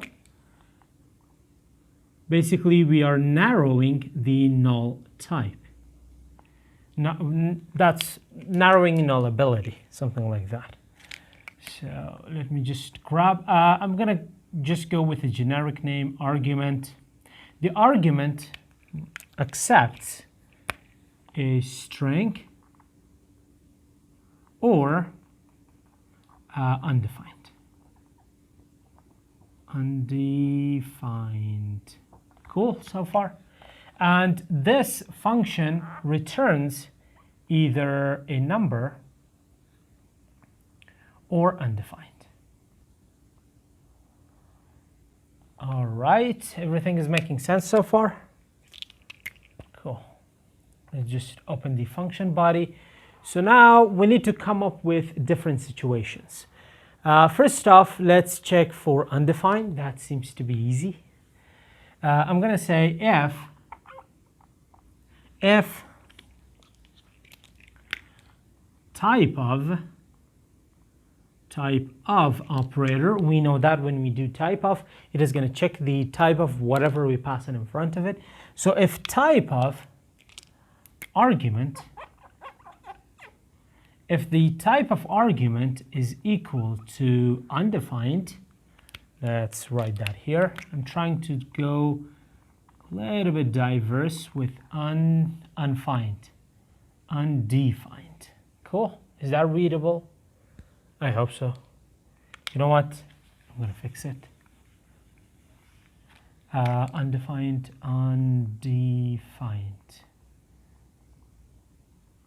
Cool. So if the type of arg is undefined, we want to return undefined from the function. But there was another situation as well. And that situation referred to if we pass in a string that cannot be parsed into a number, then we should return undefined as well. So let's fix that. Let's add that as well. I'm going to say, now here is where we are going to again tap into the world of JavaScript, and we're going to do some magic. What is the method that is going to convert something to a number? That is either the parse int or parse float methods. I'm going to use parse int, and I'm going to write it around here. Parse int. And what do I have to pass in here? What is the value that we want to parse into a number? That is the arg. So let's pass that in.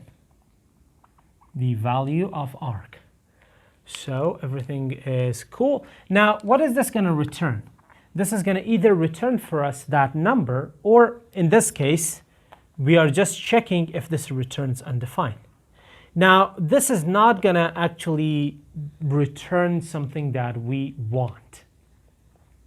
So we need to check, you need to keep in mind that we need to check whether this string that we have passed in here, is that even, can that be a number? If that can be a number, then that is cool. But we are actually checking if that cannot be parsed into a number. So as soon as I pass that here, we're going to get, if the string cannot be converted into a number, we're going to get NaN, not a number. And as soon as we get NaN, now on one side of this logical operator, we have undefined. On the other side, we have NaN. And we have not actually talked about how we can handle nan. So there is actually another method or function in JavaScript that is called isNaN. And I'm going to wrap this around the parseInt method. So what is this going to give me? Now, when the parseInt method returns nan, this isNaN method, it evaluates that whatever is being returned from the parseInt. And if that is nan, it returns true. If that is not nan, it returns false. So this is like sort of a test to check whether something is nan, if something is not a number, nan, and if that thing is in fact nan or not a number, this is going to return true. So the context of evaluation is going to be Boolean when it comes to nan. That's why we can use it right here with this logical operator. So what the logical operator is going to do is it's going to first look at this side, and it's going to see that this, if we pass an undefined, this is true, it's going to immediately return undefined. Let me just write that here. Return undefined. Just write it. It's going to return that. But if we pass in a string, then this side is not going to be evaluated. It's going to jump into this side. This side is going to return false, so it's going to jump into this side. And it's going to see that string cannot be parsed into a number. For example, we have passed in a string of hi. You cannot parse that into a number. So when you can't parse it, this parseInt is going to return nan. And when nan is passed is within this method, is nan? Yes, it is nan. So this side is going to return true, and then we are again going to return undefined from the function. So those are the two conditions so far. The third condition, the third and the final condition, is when we pass in a string that can in fact be parsed into a number. For example, a string of 13. We can parse this into a number. So when I pass that in here, when I first take a look at this one, since this is a string, this is going to return false. I'm going to jump into this one, and this is going to return 13, and is a n with 13 inside of it, it's going to return false. So this entire if statement, this is going to return false. And then we are going to default to the else clause. And what is the else? We just return that number. Return that number. Now again, this is still a string, so we need to convert it into a number. Keep that in mind. parseInt arc. That's it. So you can check that in VS Code as well. So again, you might be asking, okay, didn't we convert it to a number here? Yes, we did. But we actually did that so we can check whether that actually returns a number or something that is not a number. And we didn't store it anywhere. We didn't store it. So we converted it there, and we didn't store it, and we returned from the block of the if statement, and then we jumped into the else statement. So we can't actually access that here unless we just use the same method, parseInt. And then we return that number. So since this number did not satisfy this side of the operator, and it did not satisfy this side, it is going to default to the else. And when I pass in 13 here, the quotes are going to go away, and we are going to return 13 from the function. There are some values within the solution. I've checked for some value. Let's see. So this is going to return 13. If I pass in a string of hi, this is going to return undefined from the function. If I pass in undefined, this is going to return also undefined. So I'm going to go over this one more time. So if I pass in a string, this side is false. We're going to jump in here. If I pass a string in here, parseInt is going to return nan. And is nan? Yes, nan is nan. So it's going to return true. this big method. So we return undefined. There we go. If I pass an undefined, we are not even going to come here. We're just going to check, yes, type of argument is undefined. We are going to return undefined. And if we pass in the number 13 or any other string that could be a number, that could be parsed into a number, we check here, no, the argument is not of type undefined, it is of type string. And when I take a look at that here, yes, parse int returns a number, so this is NaN, which just checks for NaN. And if it receives anything that is not NaN, it's going to return false. So it's going to receive a number which clearly is not NaN, is not a number, it's not a number, double negative. So this side is going to return false, and therefore we're going to return false from this entire if statement. And then we're going to default to the else. And within the else, there's only one condition. Keep that in mind, just one condition. And that is a string that can be parsed into a number. Now you might be asking, okay, what about if you pass in a number? You can't pass in a number because the argument can only accept string and undefined, all right? So you can't pass in anything else in here. You can just pass in a string or you can pass in undefined. And the only condition, the only situation in which this else is going to run is if the arg's type, if the arg's value is a string that could be parsed into a number. So let's, now that we have understood the argument, let's talk about the number, the return type from the function. So we know that the function either returns a number or it returns undefined. And the function return type is okay. So you can see we are actually satisfying the function return type. We either return a number or we return undefined. And that's it. That is the solution. You can test it out. Just make sure to test it out for all the possibilities. So that's it. See you in the next one. Generics are a very important part of TypeScript as they allow us to reuse our code in a very efficient manner. Generics in TypeScript refer to not any specific type. So far, during the previous sections, you have seen that when we declare a variable and give it a specific type, we cannot reuse that variable. We cannot reuse a function once it has a specific type. But generics allow us to have some flexibility when it comes to code reusability while maintaining type safety. They are really, really important also when you want to understand TypeScript documentation and TypeScript source code. In this section, we're going to talk about generic arrays, generic functions, object types, and a lot more. See you in the section.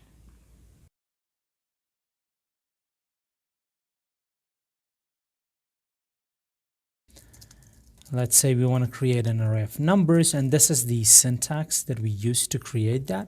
But there is actually another syntax, and that is the generic array syntax. And the generic array syntax gives us type parameters. Let's go ahead and let's create that. So I want to create an array of numbers. I am going to write the actual array keyword and then these angle brackets that represent the generic syntax. I want to create an array of numbers, so I'm going to pass a number. And now I can say 1, 2, 3. Let's save that. This is an array of numbers. We could create an array, a generic array of strings. And for that, I could say type of string. Let's say strings. And for strings, I'm just going to do 2 strings. This is going to be hi and hey. We could also assign a normal array or a generic array to a regular array, and there is not going to be any kind of error.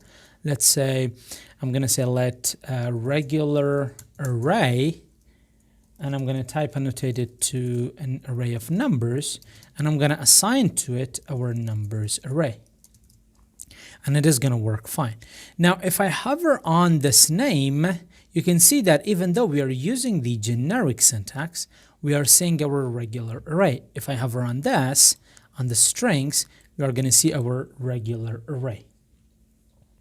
Let's go ahead and let's work with more examples. We could also create bool values as well. I'm going to say array, just have to pass in Boolean. Whatever you can do with regular arrays, you can do that with generic arrays as well. Let's save that. We could have an array of arrays, and for example, a nested array. How would we create that? I'm going to say let nested array, and I'm going to create an array, and within this array, what do I want to create? Let's say I want to have an array of numbers, so I'm going to write array again, and then I'm going to write number. Just make sure you provide the syntax correctly. So now this is only going to be able to accept an array of numbers. So I can't just say like 1, 2, that is going to be an error. But 1, 2, they have to be arrays as well. So let's say 3 and 4. This is how we can create a nested array. We can create a mixed array as well. Let mixed array. And using the union type, we're going to say this array could hold strings or numbers. It could hold both of them as well. A 1 and a string of high. So this is like a mixed array with union types, which we have already talked about. And you can add like another union type and Boolean, and you can basically do whatever you want. That is everything you needed to know about generic arrays. See you in the next one.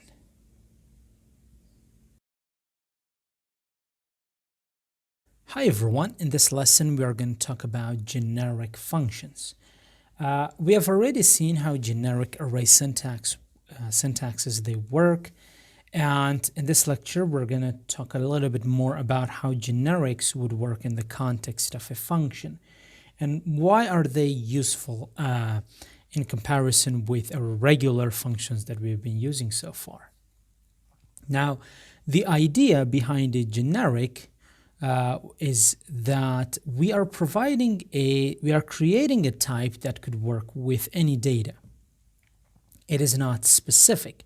So anything that is not specific is a generic. It could be a number. It could be a string, it could be a Boolean, it could be anything. And that is what is the actual idea or the main idea behind generics. It wasn't that known or it wasn't that obvious from our previous lecture because we just mainly talked about passing number in an array. They were generics, but they weren't capable of displaying or exhibiting what actually generics are about. And this lecture is going to clear all the confusion. It's going to really tell you what generics are about and why they're helpful. What I'm going to do first is I'm going to create a function. Now, what I want this function to do, I'm going to declare the intent right away that I want this function to return the second indexed item of an array. Let's say I want to do that, or maybe the first indexed item, whatever. It doesn't matter what the index is. I want to return an item of an array based on a certain index. And that array, I want it to be a number or a string or a Boolean or mixed values. But we are not going to jump into mixed values because then we're going to need multiple type parameters, which is going to overcomplicate our lecture. But this function has to work with all three data types.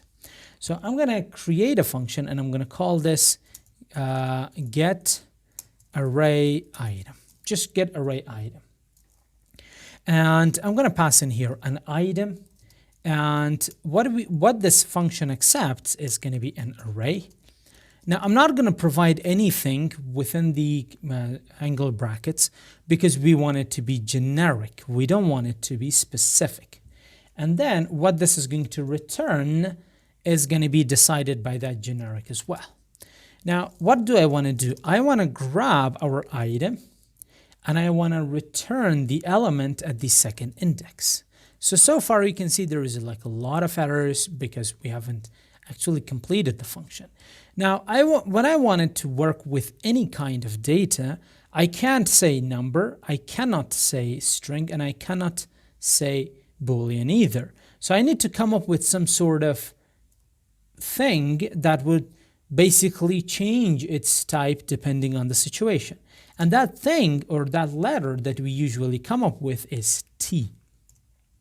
You could think of it T for type, even though it actually stands for template from another programming language.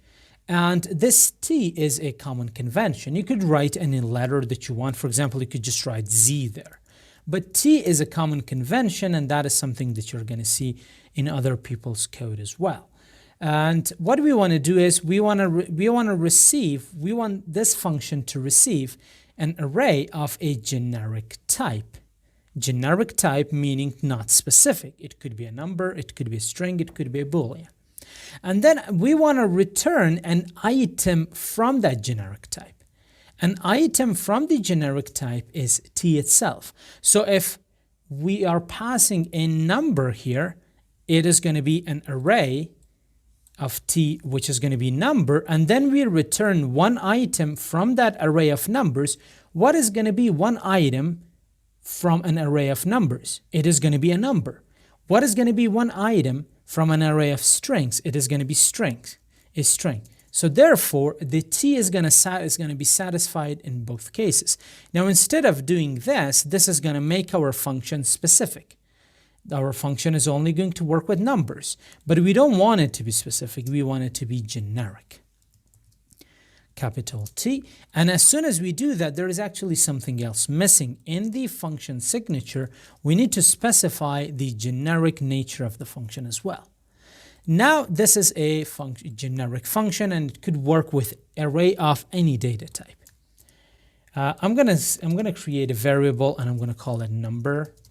Let's get our function get array item, and now what this is going to accept is going to be an array of anything. Now, before jumping into the array, and now you can see that we get this unknown type, because this T, this type T, or this T parameter, type parameter, it doesn't have a value.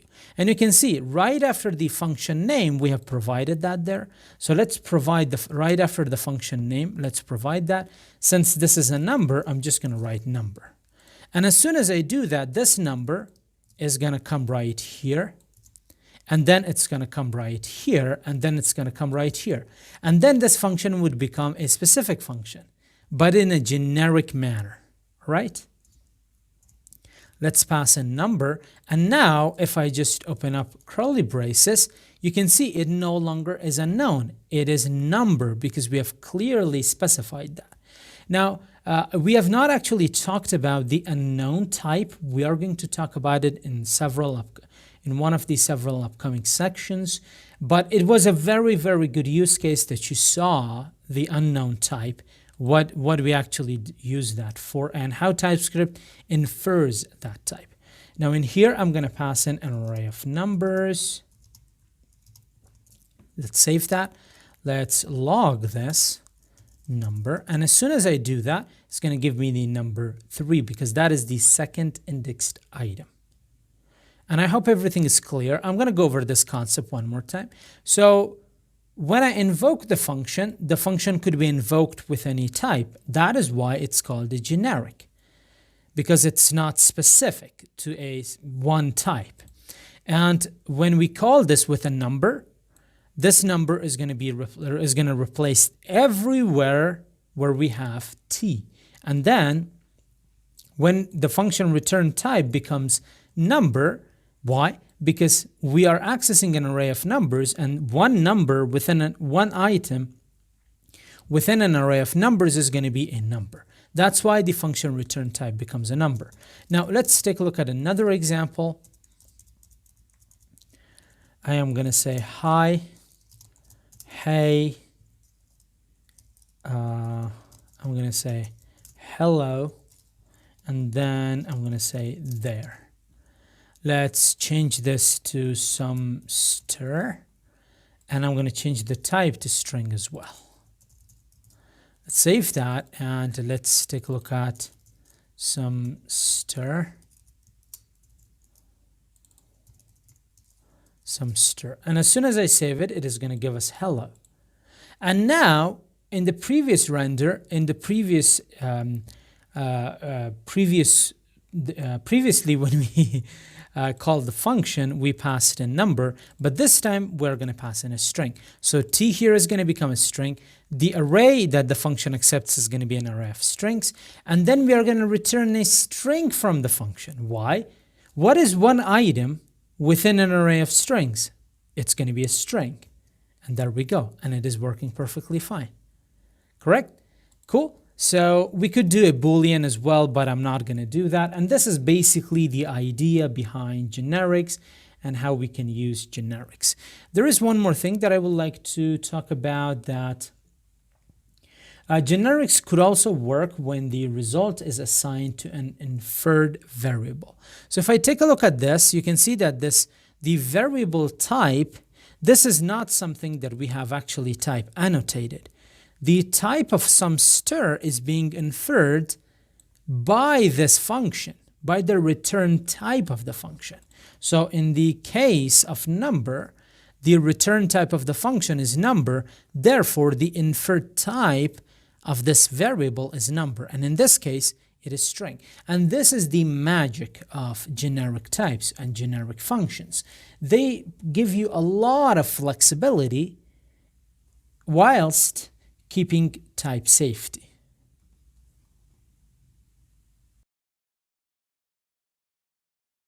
All right, let's talk about generic object types.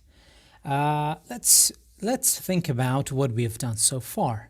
We have talked about the generic arrays and generic functions. And really in the generic function lecture, we really saw what generics are and what kind of capabilities they allow us to, they give us what kind of capabilities and what we can do with generics. Now we can bring that power to types as well. By types, I mean literal type aliases. And at the same time, we can have a sound system as well. So let's go ahead and let's see how we can create that. So I'm going to create a type alias for a book or magazine cover. Now what I want this type to basically be a shape for an object. So this object is going to have a front property with a type of string and a back property with a type of string. So far, both of the properties, they have the same type. And it is extremely specific. It is specifically a string. It is not generic. How can we convert it to a generic? And we know that the convention is T. There is actually another convention, and that is elements, like capital E elements. But that is like too wordy and verbose, and we are going to basically suffice to T.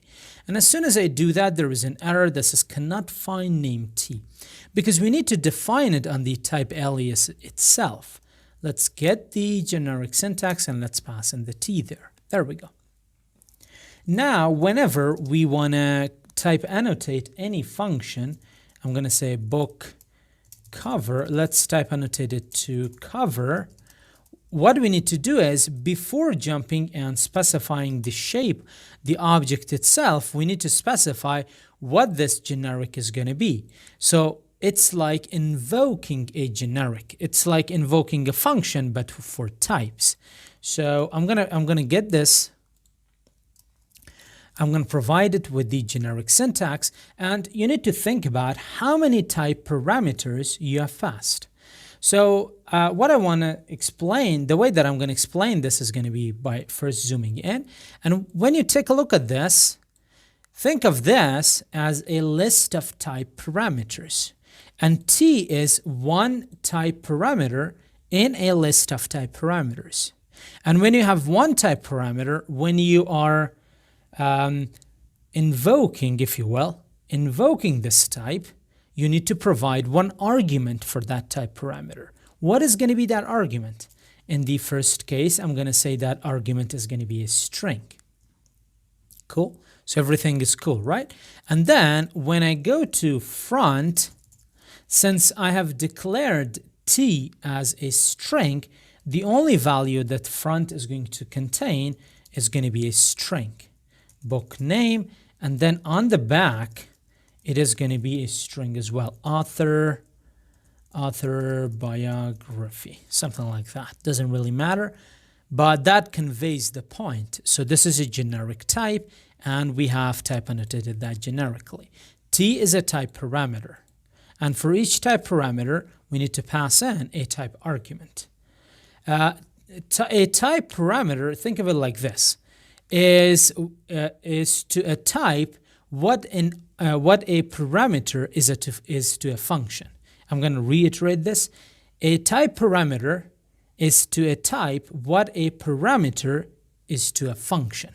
It's exactly like that. When we have one parameter, we need to pass in one argument. If we have two parameters, the more parameters you have, type parameters, the more versatile your object type or your type going to become. We can create from this, we can create another object. Let's say this time we want it to be a number. Let's do book cover 1 and let's do book cover 2.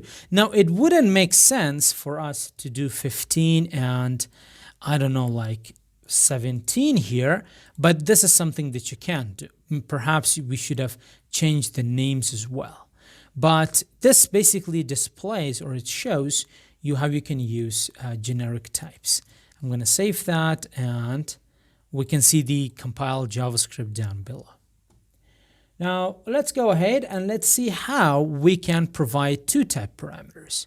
Now, I did talk about that a little, very briefly, and I told you that it's going to overcomplicate our lecture, but here is where we can basically tackle that issue. I'm going to leave everything as it is, and I'm going to come down here and let's create another type. This type is going to be product. Now for product, let's say I want to be able to have multiple data types. So I'm going to say T1, which is going to represent one generic type, and T2, which is going to represent another generic type. I'm going to get the name, and I'm going to specify it as T1, and I'm going to get the price specified as T2. Now this is a more flexible type. In our type parameter list, we have two type parameters, T1 and T2. So wherever we invoke or type annotate our objects with this type, we need to pass in two arguments. Keep that in mind. I'm going to say const product, type annotated to product, and let's just go ahead and let's provide the curly braces, and I'm going to hover on it. Generic type product requires two arguments. Let's pass in two arguments. Each parameter requires one argument. For T1, I'm going to pass in a string, and for T2, I'm going to pass in a number. And now I'm going to say name is TS, and price is 10.99. There we go. So this is the object that we have created. We can see the compiled JavaScript as well. Now, this is very cool because we can do this as well. We can say that this is product 1, this is product 2, and it is string. The price is string, and I'm going to say not available. And it is perfectly valid. But in our type aliases lecture, we couldn't do this because we didn't know what generics allowed us to do. So previously in product 1, it was a number, but currently in product 2, it is a string. And you can make it basically whatever you want. Not available, not applicable, you can make it a Boolean, whatever. So in that manner, what you're ending up with is like a very, very powerful, flexible, yet type-safe way of creating objects and creating shapes for objects. That is it for this lecture. See you in the next one. While working with generics, at some point you might be thinking that, well, it is really tedious if I have to like specify what type of data that generic function or generic array might accept.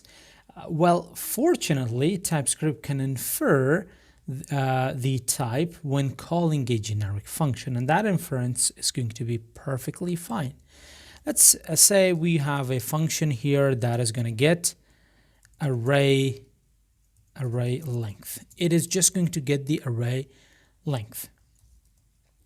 And I'm going to pass in here an array Let's do an item, or what should I pass in? Let's do elements, and this is going to be a generic array. Let's go ahead and let's talk about a different syntax for a generic array, and that is going to be this syntax. This could be a generic array as well, because the actual generic keyword is the T keyword. That is the generic parameter, and it doesn't matter if we talk about generic functions in the context of regular arrays, which is going to be like this. This is the shape of a regular array, or an array, a generic array. In both cases, since we are using the T type parameter, it's going to be a generic array. And then we want to return the length, which is going to be always in number. So I'm going to get the elements dot length. Now, what do we mean by TypeScript being successful in inferring the type of a generic function? Let's say we want to create a variable that is going to be array length, and I'm going to call this function getArrayLength, and I'm not going to pass in any parameter or any argument for the T type parameter. I'm not going to pass that. And as soon as I open the parentheses, we can see that we have this unknown type. And where is this? This is the parameter of the function. Why is it unknown? Because we have not specifically written that. But as soon as we start creating our array, and now you can see it automatically became a number. Why? Because when TypeScript takes a look at this array, even though at the time of just creating the function or calling the function, it doesn't know what the type is, so it is unknown. Keep in mind, it is not type any. It can't be type any. It is unknown. That is why TypeScript says that it is unknown. It doesn't know. It doesn't have enough information on it. All right. An any type is extremely flexible, but an unknown type is not flexible at all. It is the lack of a type. All right. And when TypeScript infers that, and when we hover on the variable, we can see that the return type of this is the same as that of the function. So you could just come up here and just write in here a number, or you could choose not to do that. And this is called a generic function inference. And everything is going to work fine. We can take a look at that in the console as well. And this is going to give us 3. There we go. Now, what happens here is that when TypeScript, by the time we're referencing the function and creating the parentheses, TypeScript doesn't know what T is, so it just passes unknown. And as soon as we pass in the array, TypeScript knows that it is a number, therefore this T is going to be replaced with a number, and this T will also be replaced with a number, and technically this is what we are doing here, but in a generic fashion.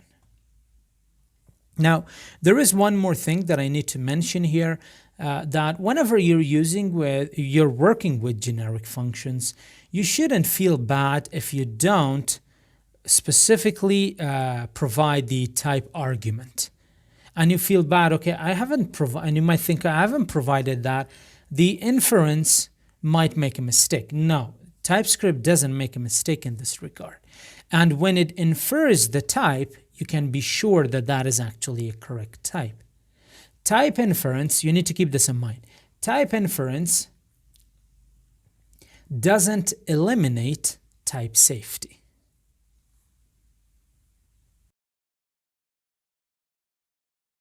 We have already talked about function types, but what about generic function types? We know that normal function types, they have a type. So do generic function types. They do have a type as well. Let's go ahead and let's see how we can get this convert this example, change it up, extract the types from the function signature into a type alias, a type of its own, and then use that to type annotate our function. How are we going to do that? This is the same example taken from the generic function inference. And I'm going to make changes into it, and I'm going to walk you through the process. First off, we need to really understand what this function does so we can come up with the function signature. I'm going to create a type and I'm going to say, what should I call this? Let's just do func type for now. You can come up with a better name. And I'm going to pass in t. Why just t? Because that is the only type parameter that we have in our function.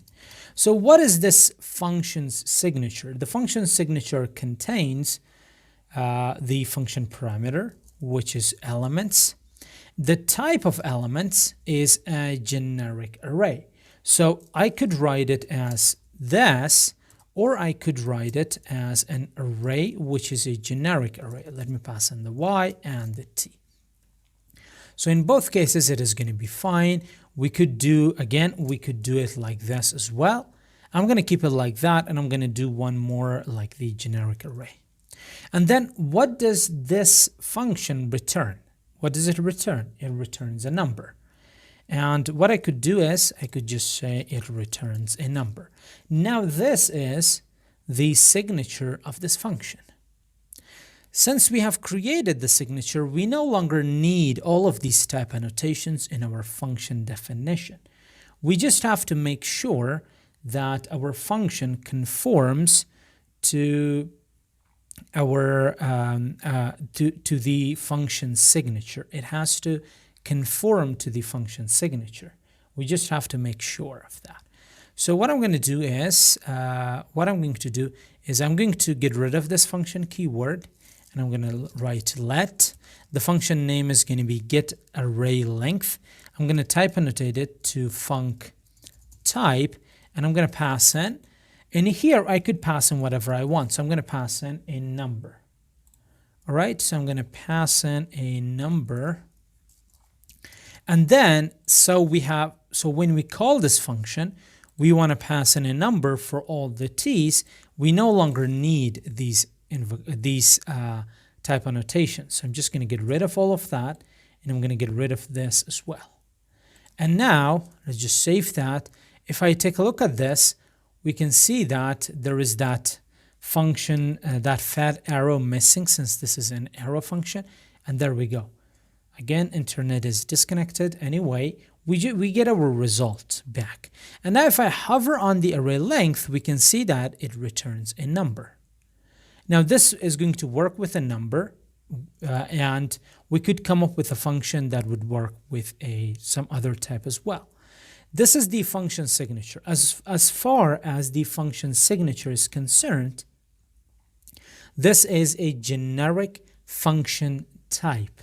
And from this generic function type, we can create any kind of function that we want. I'm going to go over the syntax one more time. This is the function name, get array length. We have type annotated to this function type, which is func type. And we have passed in as a type argument number. And then we no longer need to type annotate our parameters because they are successfully being type annotated by this type alias. Therefore, if I take a look at this elements, we can see that it is a numbers array. And we can create it using a generic actual literal array syntax like this as well, and that would work as well. So it is like up to you whichever one you want to use. At the end, we are going to get, come on buddy, we are going to get that generic array. Sorry, that regular array that we are used to. All right. And there is just one more thing that I would like to talk about that before wrapping this lecture up. You might be thinking that, okay, the function signature is that of a generic function. It is a generic function type, but the function itself is not a generic, it's not a generic function because it only can work with a number, right? It can't work with anything else. So if I were to just comment that one out, put that, let's just change it to high, you can see that there is a squiggly there. Type string is not assignable to type number because the signature, again, the type is generic, but the function is very specific. It is of type number. It can only work with a number. And in case you're wondering why that is, because it has to conform with the signature. Now, if I were to make this function become a generic function, I won't be able to do that, because here we are actually invoking the type, and we need to pass in an argument for the type parameter t. We can't just pass in that t again. It won't recognize what that t is, and that's why it says cannot find name t. So you need to pass in an argument for that, and that argument is number. From this generic function type, you can create a function that only works with numbers. You can create a function that works with strings or booleans. It is up to you. So now you have all these different tools in your tool belt, and you can really think about it, and you can really know that you can have very, very, very detailed and specific function types that cannot do anything else other than what you have specified. And there is like a 0 chance of error in this function because it is extremely strictly typed, and that is exactly what we want from TypeScript, a very sound and strict type system.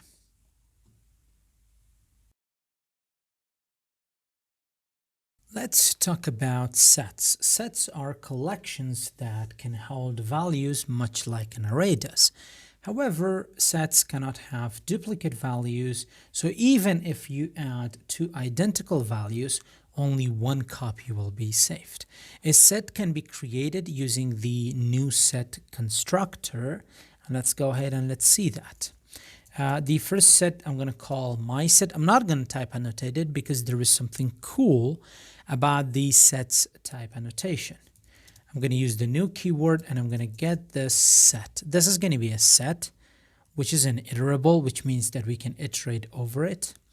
And we can add 1, 2, 3, which is going to be a set of numbers.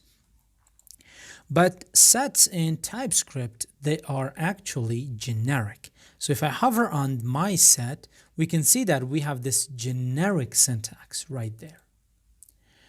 We can add an element to a set. So I'm going to say my set. Before adding that, let's log the set to the console. Let's save that. There we go. So it's like it has that curly braces, but it clearly looks like an array. Like it has items, and then the syntax, excuse me, it looks like an object. But this is a set. We can add an item to our set, my set.add. If I were to add hi, I won't be able to do that because it is of type string, and it can be of string. It has to be of number. In this case, I'm just going to add 4, and there we go. 4 has been added. And we can also check if it has a value. If it has something, for example, I'm going to say my set.has, let's say whether or not it has 5. Well, we need to log it really to the console so we can see whether or not it has that. And when I log it, we are going to see false because this set does not include the number 5. We can create a set of multiple types. For example, I'm going to say mixed data. And let's type annotated this time. So I'm going to use the capital set S. And let's say I want to create a set of a string of strings and number or number values. Technically, this is OR, the union type. And then we are going to use the new set constructor. And within here, I could say hi, and I could say 1, and everything would be cool. All right. Now, we cannot assign a set to an array because they're completely different. Let my array, let's type annotated to string or number. So we are sure that the types match. But when I pass in mixed data, we're going to get an error that says, why is it saying this? Before actually jumping into the error, I'm going to tell you that sets are a different collection, different data collection, or a different data structure in TypeScript. Now, as with objects and arrays, it's like with sets and with arrays. There are some properties on a set that are not available on arrays, and there are some properties on arrays that are not available on sets. And that's exactly what it is saying. It says type string number, the set, is missing the following properties from this type. Which properties is it missing from this type? So on the arrays, we have length, we have pop, we have push, we have concat, and we have 21 more properties that are available on arrays and that are not available on sets. And that's exactly what it is saying. It is saying this array has several, like tens of properties and methods that are not available on sets, so they can be the same thing. And if you try to do it vice versa, assigning an array to a set, you're going to get the opposite. And I'm going to show that to you as well. Let my set 2, I'm going to say my set 2, and I'm just going to use number. And now what I'm going to do is I'm going to assign it an array of numbers. 1, 2, and 3. And as soon as I do that, if we take a look at it, type number, which is an array of numbers, is missing the following properties from type set number. What are those properties? Add, clear, delete, has, and 2 more. So there are 1, 2, 3, 4, and 6 properties that the set has. The set collection, they have it, but the array doesn't have it. So at the end of the day, array has more properties than sets. That's not the point. The point is they're not the same. And this is what this means. It means the array doesn't have add, clear, delete, and has properties. The array, it doesn't have these methods. That's what it is trying to tell us. And in case you were wondering about this message, that it said, sets do not have length, and length is something that we really work with a lot. And you might be wondering, then how are we going to get the length of a set? Well, there is another property for that. I'm going to log that so you can really see what is happening. So I have this mixed data, and when I do the dot notation, you can see these are the very few properties and values that we have, properties and methods that we have on our set. And all of these are methods. And there is just one property, and that is size. This is a property. And this size is going to give you the same thing as length gives you for arrays. It's going to count the items. And it has only 2 items, high and 1. So size is for sets, size is for sets like what length is for arrays. I'm sure there is actually a better way of saying that, but I'm going to stop here. See you in the next video.